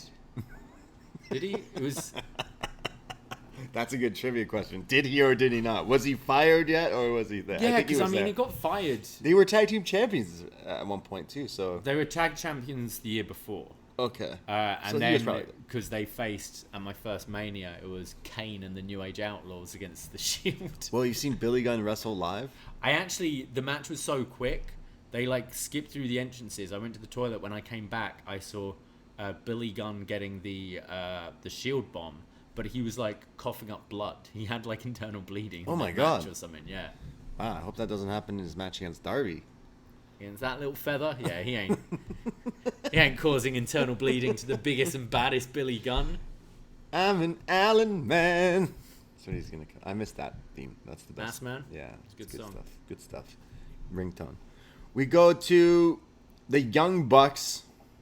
They say, Brandon, film this. Are you filming? We're not done tonight. We got something to say, and it's just the Young Bucks and Adam Cole. They say Saturday was the worst night of my life. It was the worst night of our life. It was the worst night. Matt Jackson starts going off about popcorn. He's like, popcorn. Felt like a BTE kind of sketch here. They say that Rampage, we want revenge on this dinosaur and Jack Perry. So Adam Cole's going to fight both of them, Jurassic Express, with his friend Bobby Fish. And Bobby comes in and he goes, these pests, they've been bugging you. They beat you at the pay-per-view, but tonight, it's Rampage in 2 nights. We're going to get revenge. We're going to beat them up. And that's... and Cole stops him and goes, whoa. You can't say that. And he's doing the hand. He's doing the hand gesture. It was like when they first started doing it, and you and I were like, wait, how he's like, I've done this for a while. So he's trying to do the Undisputed Era thing, and he goes, and that's undisputed, but he's cut off and says, whoa, we can't say that. Yeah, you can't say that. So, yeah, Rampage. This would be pretty cool to see them tagging on Rampage. That's probably the match that's interesting me the most on that show. Rampage, Cole, Fish versus Jurassic Express. Yeah. Hell yeah. So it's Undisputed Era versus Jurassic Express. Let's go. I'd be interested to see, I can see... Jurassic Express going over again. Me too. Because Cole kind of left Bobby Fish laying the other week when he got beaten up. Right. And it was kind of like, he was like, oh, you lost this. Right. So I wonder if they'll play into that more, or if they're going to, with Kenny now being out, maybe they want to chill on Cole kind of using Fish and maybe actually play him a bit more pally. Yeah, because then Kyle's going to show up soon. Because if you're going to do that, I do think Kyle's coming. 100%. It fits. We need another Canadian star. There's one right there. Vancouver. Go to Vancouver. WWE never goes there. Yeah. It's very rare. There's always that one guy with the sign. They're going to Edmonton again soon. Fuck yeah. For the first time in years. Go. Oh, they're going in the winter? Great. Let's fucking go. What a great time. I think Kyle O'Reilly is coming to AEW, and I do think he'll fit in with this whole Red Dragon / Undisputed Era / Elite Undisputed, all that stuff. He'll fit in. But, side note, Danielson versus Kyle, one-on-one, is something we need to witness with our eyes. We go to our next match, which is Lio Rush and Dante Martin versus The Acclaimed. And, of course, they have a little rap for Dante and Lio Rush. They say that Dante's had more partners than Pete Davidson. That was the Pete joke. They also say that you're a man, but you have a little bitch bass in your voice. Meaning, I guess Dante Martin's has a high pitched voice. He's probably 19. I don't know. He's young. And then they talk about we're in Virginia, and you both look like virgins. And Lio Rush is like, yo, I've got 3 kids. And Dante didn't like this rap, so he jumps over the top rope and lands on both of them to start this matchup. So then it's craziness, as you can assume. Lio Rush and Dante are just on this roll of just doing all sorts of crazy stuff. Acclaimed do come back after getting all the flippy stuff. There's a double suplex on the outside. Acclaimed is in, and he's beating down on Dante. There's then a hot tag to Lio. Again, so fast. There's flips, kip-ups, spinning roundhouse kicks, all sorts of stuff. I will say I don't mind the wrestling from the Acclaimed either. I think they're actually pretty good, actually. Yeah, they're actually pretty good. Bowens hits a series of moves like this sweet-looking super kick right to the face. They hit the claim to fame, which is their, like, Bowens does this, like, almost like a spin-out side judo thing, like a side effect or whatever. And then right as he hits that, it's Caster off the top with, like, an elbow drop, but it's broken up. And then it's, I think, Lio Rush who hits his frog splash off the top rope to get the victory. What's he call it? They said just a frog splash, but I mean... He used to call it something in WWE. Man of the Hour? Something of the hour. This would be the moth slap. Moth splash. There's a moth splash? No, but... Hit the lights? No, that's... Hit the lights? That's Damian Priest. But yeah, these two are so fun together. Oh, yeah, for sure. Rush and Martin, like, both are... Well, Martin has the hops, the springs, and Rush is just so quick. But you're right, the Acclaimed are very solid as well. So I quite enjoyed this tag. Yeah, I'm liking Dante Martin and Lio Rush together. I think it works well. I'm glad that they looks like they kind of dropped the business stuff. The, like, I have condos and timeshares and shit that, like, no one wanted to see. So I'm kind of happy they did that. I've got gadgets and gizmos aplenty. Yeah, that was his gimmick. He's the Little Mermaid. What do you call them? Huh? Yeah. The Final Hour. That was the Final Hour. Yeah. Right. Or Dragon's Call. Dragon's Call? Interesting. Well, they win their match. Team Taz's music hits. Did somebody say Team Taz? Taz comes up and is like, hey, I'm just wondering, did you just say my name? You said my name, didn't you? Hey, keep my name out of your mouth. No, he didn't say it this time, but he was thinking it. He cuts a promo on Dante Martin being like, look, we offered you this contract to join Team Taz, and instead you're going to hang out with this loser? They just won their match, but all right.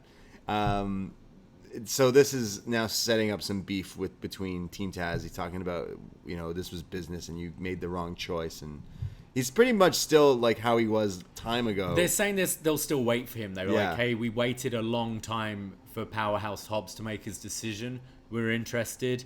Don't hang around with this idiot because he's not going to get you anywhere.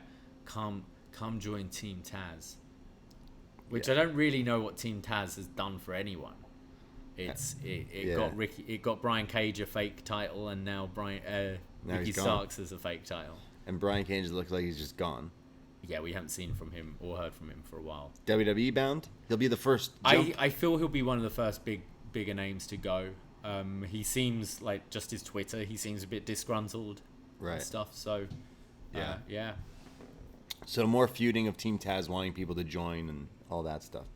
We go to Christian Cage backstage with Jurassic Express, and Christian kind of says, yeah, Jungle Boy and Luchasaurus accept that fight because apparently he speaks for them now. And he says, didn't the Super Click ever hear? Never bring a fish to a fist fight. And that's because the guy's name is Fish. And he says, Jungle Boy says, you tried to end us, but you couldn't do it. Jungle Boy continues, the scruff may be gone, but the change in here is here to stay. I'll eat thumbtacks for breakfast if I gotta beat you, and we will. We are better now than we've ever been. So Jurassic Express, Bobby Fish, and Adam Cole. And then it ends with Luchasaurus stepping in and just going, he's the only guy it's okay to roar. Who can roar? Because you're a dinosaur. Yeah, Jungle Boy said shit. Oh, Jungle Man. Yo, he sounded good. I can swear now. He's got way better. Yeah. Right? I think this feud actually has been really good for him. Yeah. Working with all these guys who are pretty good promos. He's definitely improved. Yeah, this is probably one of the best sounding he's ever. Yeah, probably his best promo because he sounds to the point. It's nothing over the top. Christian was there to kind of like start it off and then kind of pass the mic and yeah, honestly, he's gonna be a world champion for sure. I even like how he mentioned he shaved the scruff off. You're done. I'm done with the roughness. I was trying to show you guys that I can grow a beard, and now I've shown Jungle you. Man. I've got it in here. I've got it in the my Jungle heart. Boy. We get announcements. The 8-man tag is going to happen next week with Lucha Bros, FTR, Cody, Pac, and Andrade Malachi Black. That's a lot of people. and some tournament matches that are also going to be happening. When's Statlander and Ruby? I thought that was happening. Did I miss that? That's the last quarterfinal match. Oh, right? okay. Because I've already seen promos on it, and I'm just like, oh, when is this? I guess that is it. No, that's not on. It's Jade Red on Friday, right? Yeah. So I guess Wednesday. Yeah, but Billy Gunn's in a match. True. So watch out. Main event time. TNT title on the line. The champion Sammy Guevara defending against, as what JR calls as they go to break before it, newcomer Jay Lethal. It's young upstart Jay Lethal. Who when they come back, Excalibur clearly was like, I gotta fix that, and is like, yo, Jay Lethal's been wrestling for 19 years. Newcomer to AEW. Yeah, Yes. newcomer to AEW. I thought Jay Lethal was older than this. He started when he was 16, been wrestling for 19 years. He's only 36. Damn. I thought he was like in his 40s, this guy. Fuck, man. He's been around forever. Wow. He's only 36. Yeah. He doesn't look like old at all. I'm just saying, like, I've watched this guy You've for watched so him so long. long, you assume he's in the same, like, Yeah. I'd put him as like AJ's age. Like, Fuck, around that. I'm pretty sure I've watched him on the Indies. I've watched him in Ring of Honor. I've watched him in TNA, and then I watched him back in Ring of Honor. That's years. Yeah. There's years of programming that he's appeared on, just never in WWE. Nope. Never here in AEW, such a new program. So it is quite interesting seeing him here. I know there is stuff about, speaking out and how he was brought up with some people and accusations. I'm not super. I've read all of this when speaking out did happen, and his still seems there's people who are like, oh, how could Tony Khan like bring him in? And then there's a lot of other people who are like, actually, like, it sounds weird because it puts us in such a weird position of talking about it, but it's like, are we now the jurors of like, okay, we read the story, what he did doesn't seem that bad, he gets a pass. It's like such a weird like thing, and talking with your friends of who like wrestling and having all this discussions, it's like, it's where do we like draw the line? It's difficult. It doesn't do the guy just any help or service doing Ric Flair's woos. Oh yeah, through the whole thing either. Ric Flair needs to shut the fuck up as well. Jeez, just go away, honestly. Yeah, so Ric Flair keeps tweeting at Becky Lynch. She goes on the MMA Hour with Ariel Helwani and then mentions like she didn't even want to reply to him. Like, so she typed something out and deleted it because she thought, it's just sad. Yeah, good tactic. I do like the write it out your response and then just delete it and smile. Yeah, you didn't click send. But yeah, and then now he's tweeted it. He just tweeted and was like an article of him selling the man to WWE, like the like trademark of the man to WWE, right. And he was like, after all I did, like I gave you this, but I'll always be the man. You can't own it. Blah blah. I don't know. Just going off. It's like, Rick, just lay low for a bit. Like, yeah. you've had a long, great career. Yeah. Some shit's come up about you.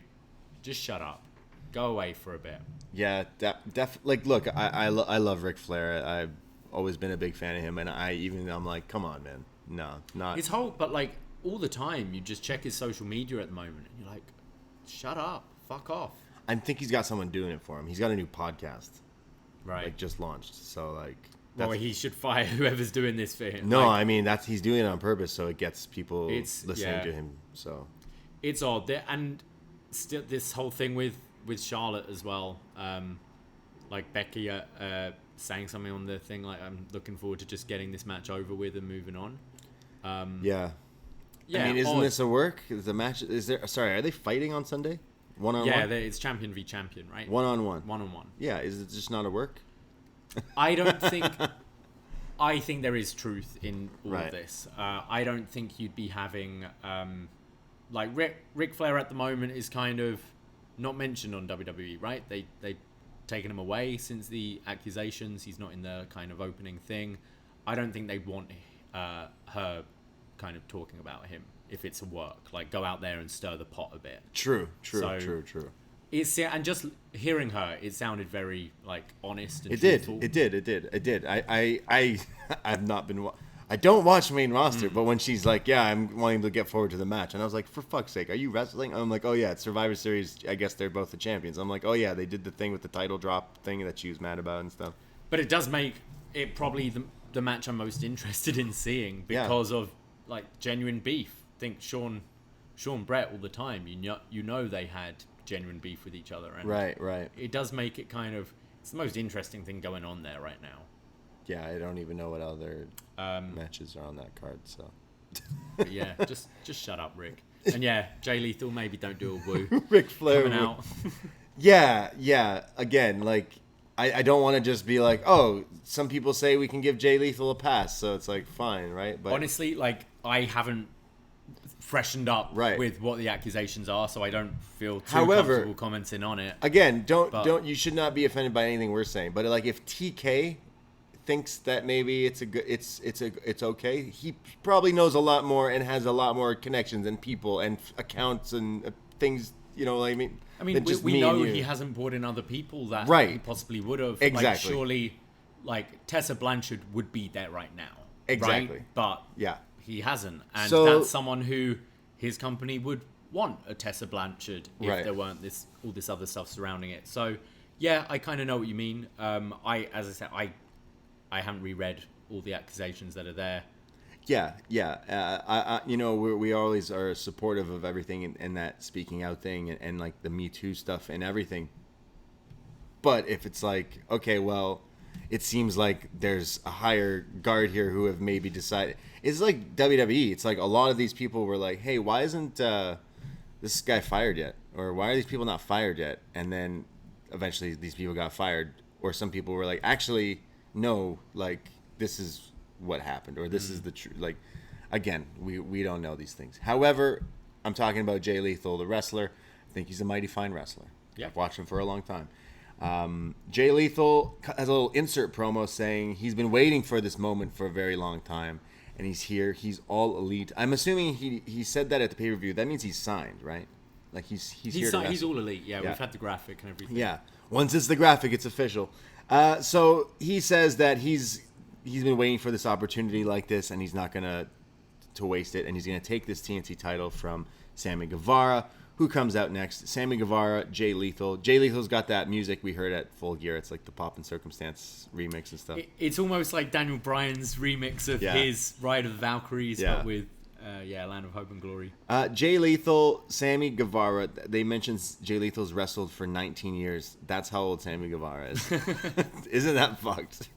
Like, how old is Sammy? He's like 22, 23, like 24? 25 or something. That's nutty, man.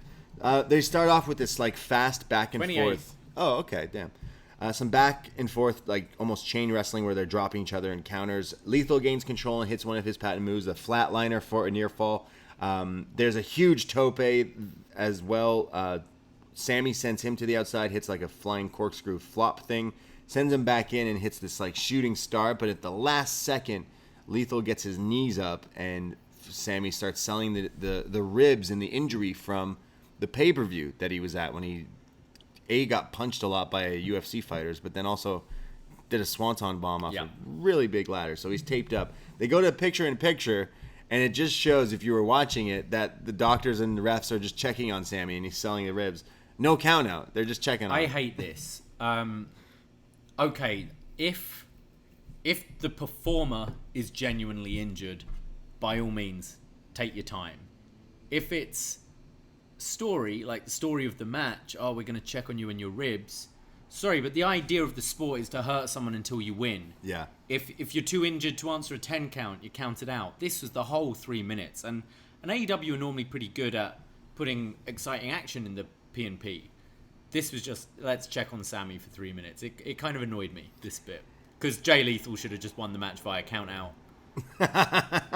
Yeah, I guess. And he's 1-0 on his AEW rankings. It comes back from break, and this is just miraculously when Sammy goes, no, you know what? I'm going to fight We're this on TV again. Oh, I guess my ribs are okay. Goes in the ring, and it's a stare down. It's also, the crowd wakes up for this. So it whatever they did work, because the crowd fires up for this. And Lethal's taken aback, so they go at it like a hockey fight here, just killing each other. Lethal, Irish whips Sammy and then hits him in with this huge flapjack. This is a flapjack where you throw the guy up in the air and just go like, see ya. And Sammy went to space and came back down and ate shit. It looked great. Lethal goes for the lethal injection, but it's countered into a Spanish fly from the Spanish god. Not too good for his ribs, This was really nice, actually. Normally we see the Spanish fly where they're kind of both running like the ropes and the catch. He kind of did like twisted the arm into it. Rainmaker. It was so smooth. Looked great. The Spanish fly rainmaker kind of thing. It's not enough to put Lethal away, who comes back. He hits this tope to the outside, but Sammy blocks it and immediately hits him with a brainbuster on the outside, which is just nuts.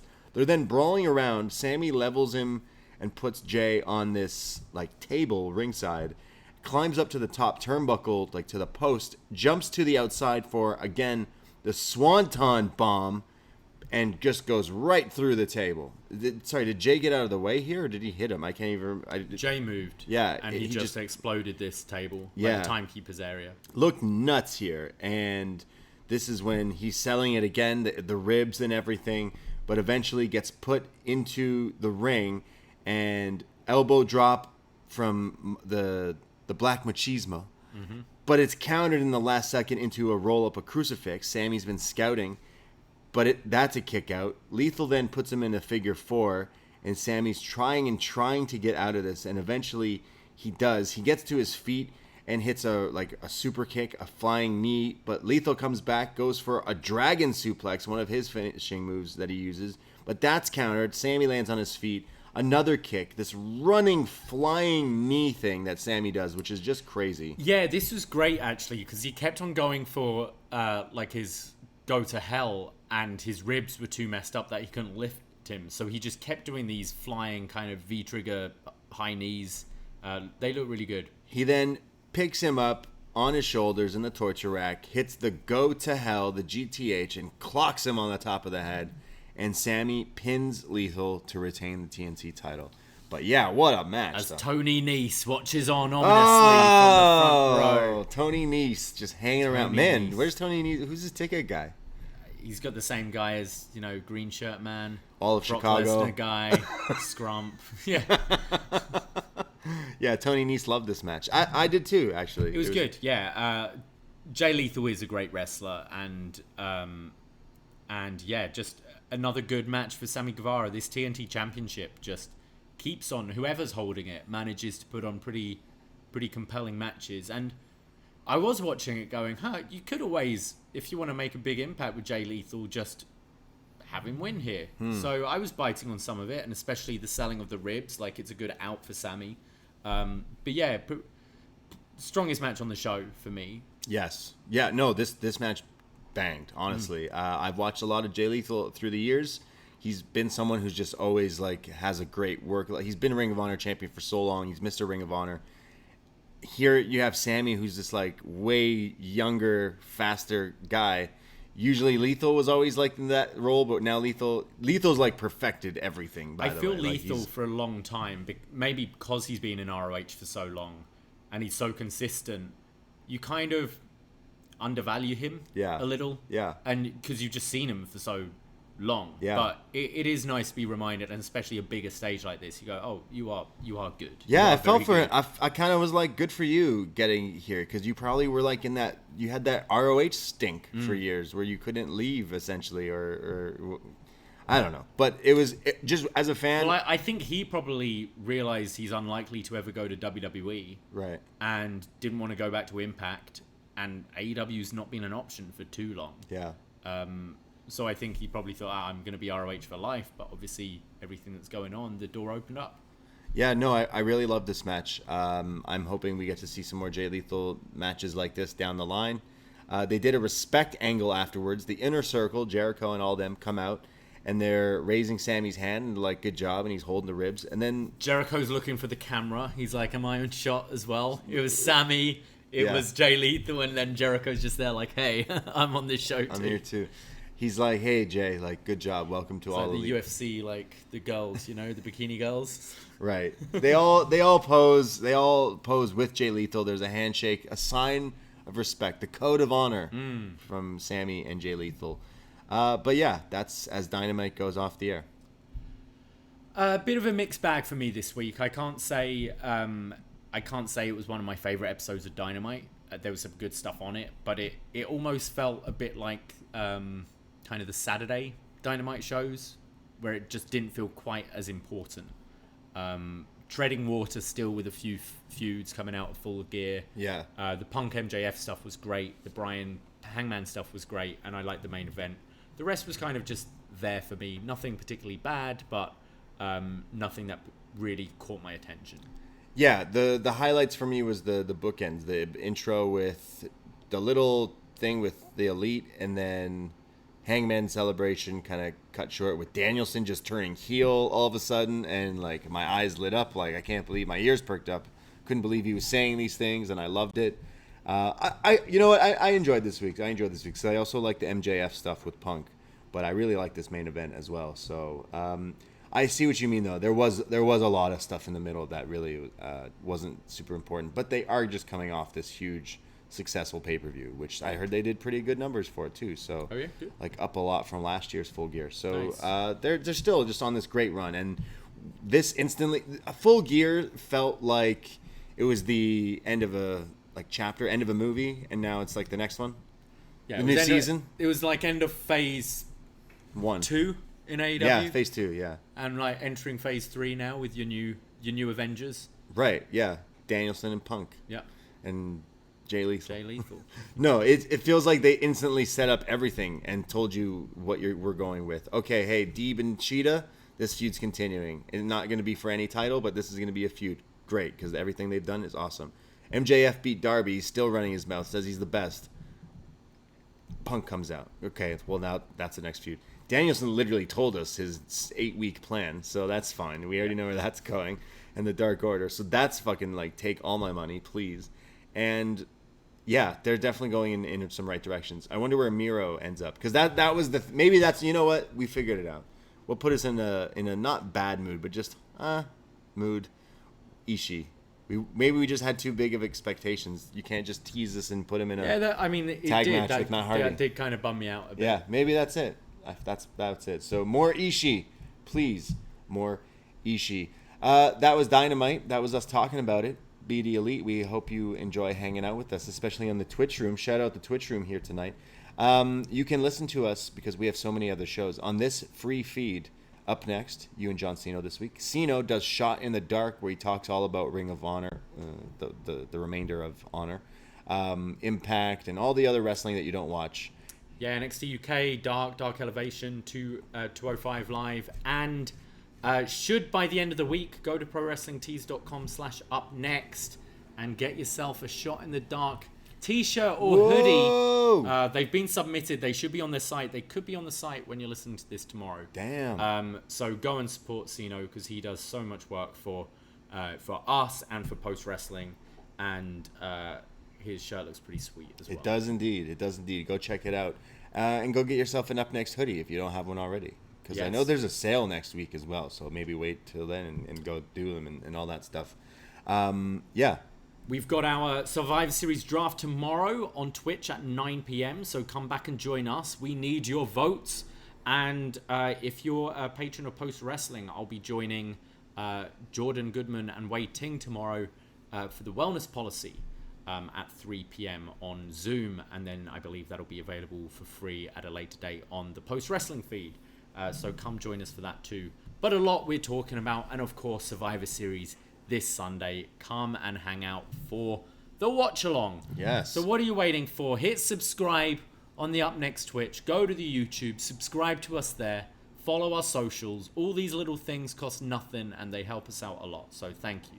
Yeah, if you're on Apple Podcasts, go give us a subscribe, follow, and give us a nice little review there. 5 stars in the Tokyo Dome. Yeah, all these things help us out. Absolutely. Yeah, we appreciate you listening and spending some time with us. And of course, patreon.com/upnext. For only $5 North American tier, you get all these shows. Survivor Series 2001, the Alliance versus the WWF. Yes. Who's going to win? Nothing screams WCW more than Kurt Angle, Stone Cold, RVD. Who else are on that team? Booker T. He is Shane McMahon. Shane McMahon. the Alliance. But also, one of the hottest openers in pay-per-view history, WCW's own Christian versus Al Snow. Hear all about it. Such a great opener. Yeah. It's going to be great. That's all on a show this week. And get your feedback in. I'm going to remind you again. We're celebrating St. Andrew's Day. And we're going to be reviewing the movie Loch Ness from 1996, starring Ted Danson and Bilbo Baggins. Oh, yeah. And Davie has lined up something that is so nuts that I don't even want to say what it is. It's going to be one of the biggest shows in the history of podcasts. No, we did not get Ted Danson or Bilbo Baggins, but we got someone involved in this movie. Mm-hmm. That's all we can say. Yep. We can't say anything else. But this movie is also really hard to find because it's not on streaming services. So I think we found it on Prime to rent. You can rent it. Actually, I might sign up to the library because we can get it from the Toronto Library website. Woo. So I need do you have a library card? It's been a while. There's probably a lot of late charges or something. Yeah, I need to sort out my library card. So, go and watch that film, and especially all you Scots out there, we want to hear from you. Even if you don't watch Loch Ness, we want to hear your St. Andrews Day. I don't even know what St. Andrews is. I know what Loch Ness is. Saint of Scotland. Okay. So we want to hear your St. Andrews Day stories, your Scottish things. I want to hear someone who wants to talk about Loch Ness. Who's seen Loch Ness? Yeah, I want someone to Loch Ness? Tell us. Bigfoot, anything really. Yeah. We're fine. We're fine. Gonna be wearing our kilts. Yeah. We should make haggis that day. Ooh. Can we get? You can. Yeah, I've Where seen from? it. St. Lawrence. St. Lawrence has haggis. Yeah. I've seen there's a British shop as well that's opened up for Christmas. I'm pretty sure I've had haggis. It smells worse than it tastes. It's pretty good. Yeah. Yeah. Well, St. Andrew's Day is gonna be fucking lit with the review of Loch Ness coming out with some special stuff added to that. It's gonna be pretty fun. So patrons who've been excited with us randomly for this review, you might lose your mind. Again, it's not Ted Danson, so don't get that excited. I wish it was. Is it Ted Danson? Yeah, we get Ted Danson on a show, but it's not to talk about anything else he's done but Just this Loch fucking Ness. movie. Hey, that might be why he wants to do the interview. Right? Yeah, true. He's tired of talking about Cheers. Yeah. Yeah. He's like, I'll talk about Becker. Yeah, What it's else is like, he doing? I want to talk about Loch Ness. I'm talking about that one movie I made Yeah. about Loch Ness. Yeah, so many things, guys. Thank you so much for listening and supporting us here. We very much appreciate it. And happy National Cowboy Shit Day. Yes. Please, go out, save a horse, ride a cowboy. You know what the song says, all that stuff. I myself, Braden Herrington. You can find me on Twitter and on Instagram. I am at the Brady. And I am at Davie Portman. Take care. Goodbye. Be safe. And you're going to get your head fucking kicked in, motherfucker. Ahoy!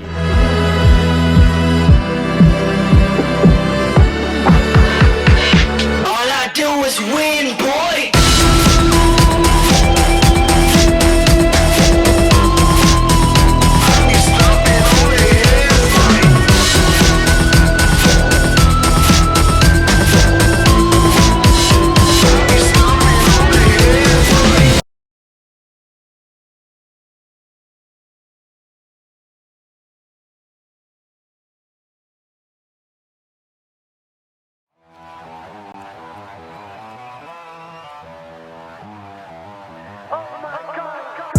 First time in a long time, but it seems like just yesterday when we were side by side. Beast mode, no one's blocking our way. These other guys tried it, but them man ain't got the skills of Braden and Davie, brazen and raging, bringing you the thrills and spills. Right here in full gear, about to blow up like TNT. Us man are too sweet, Brady, DVP, the BDElite. Right here in full gear, about to blow up like TNT. Us man are too sweet, Brady, DVP, the BDElite.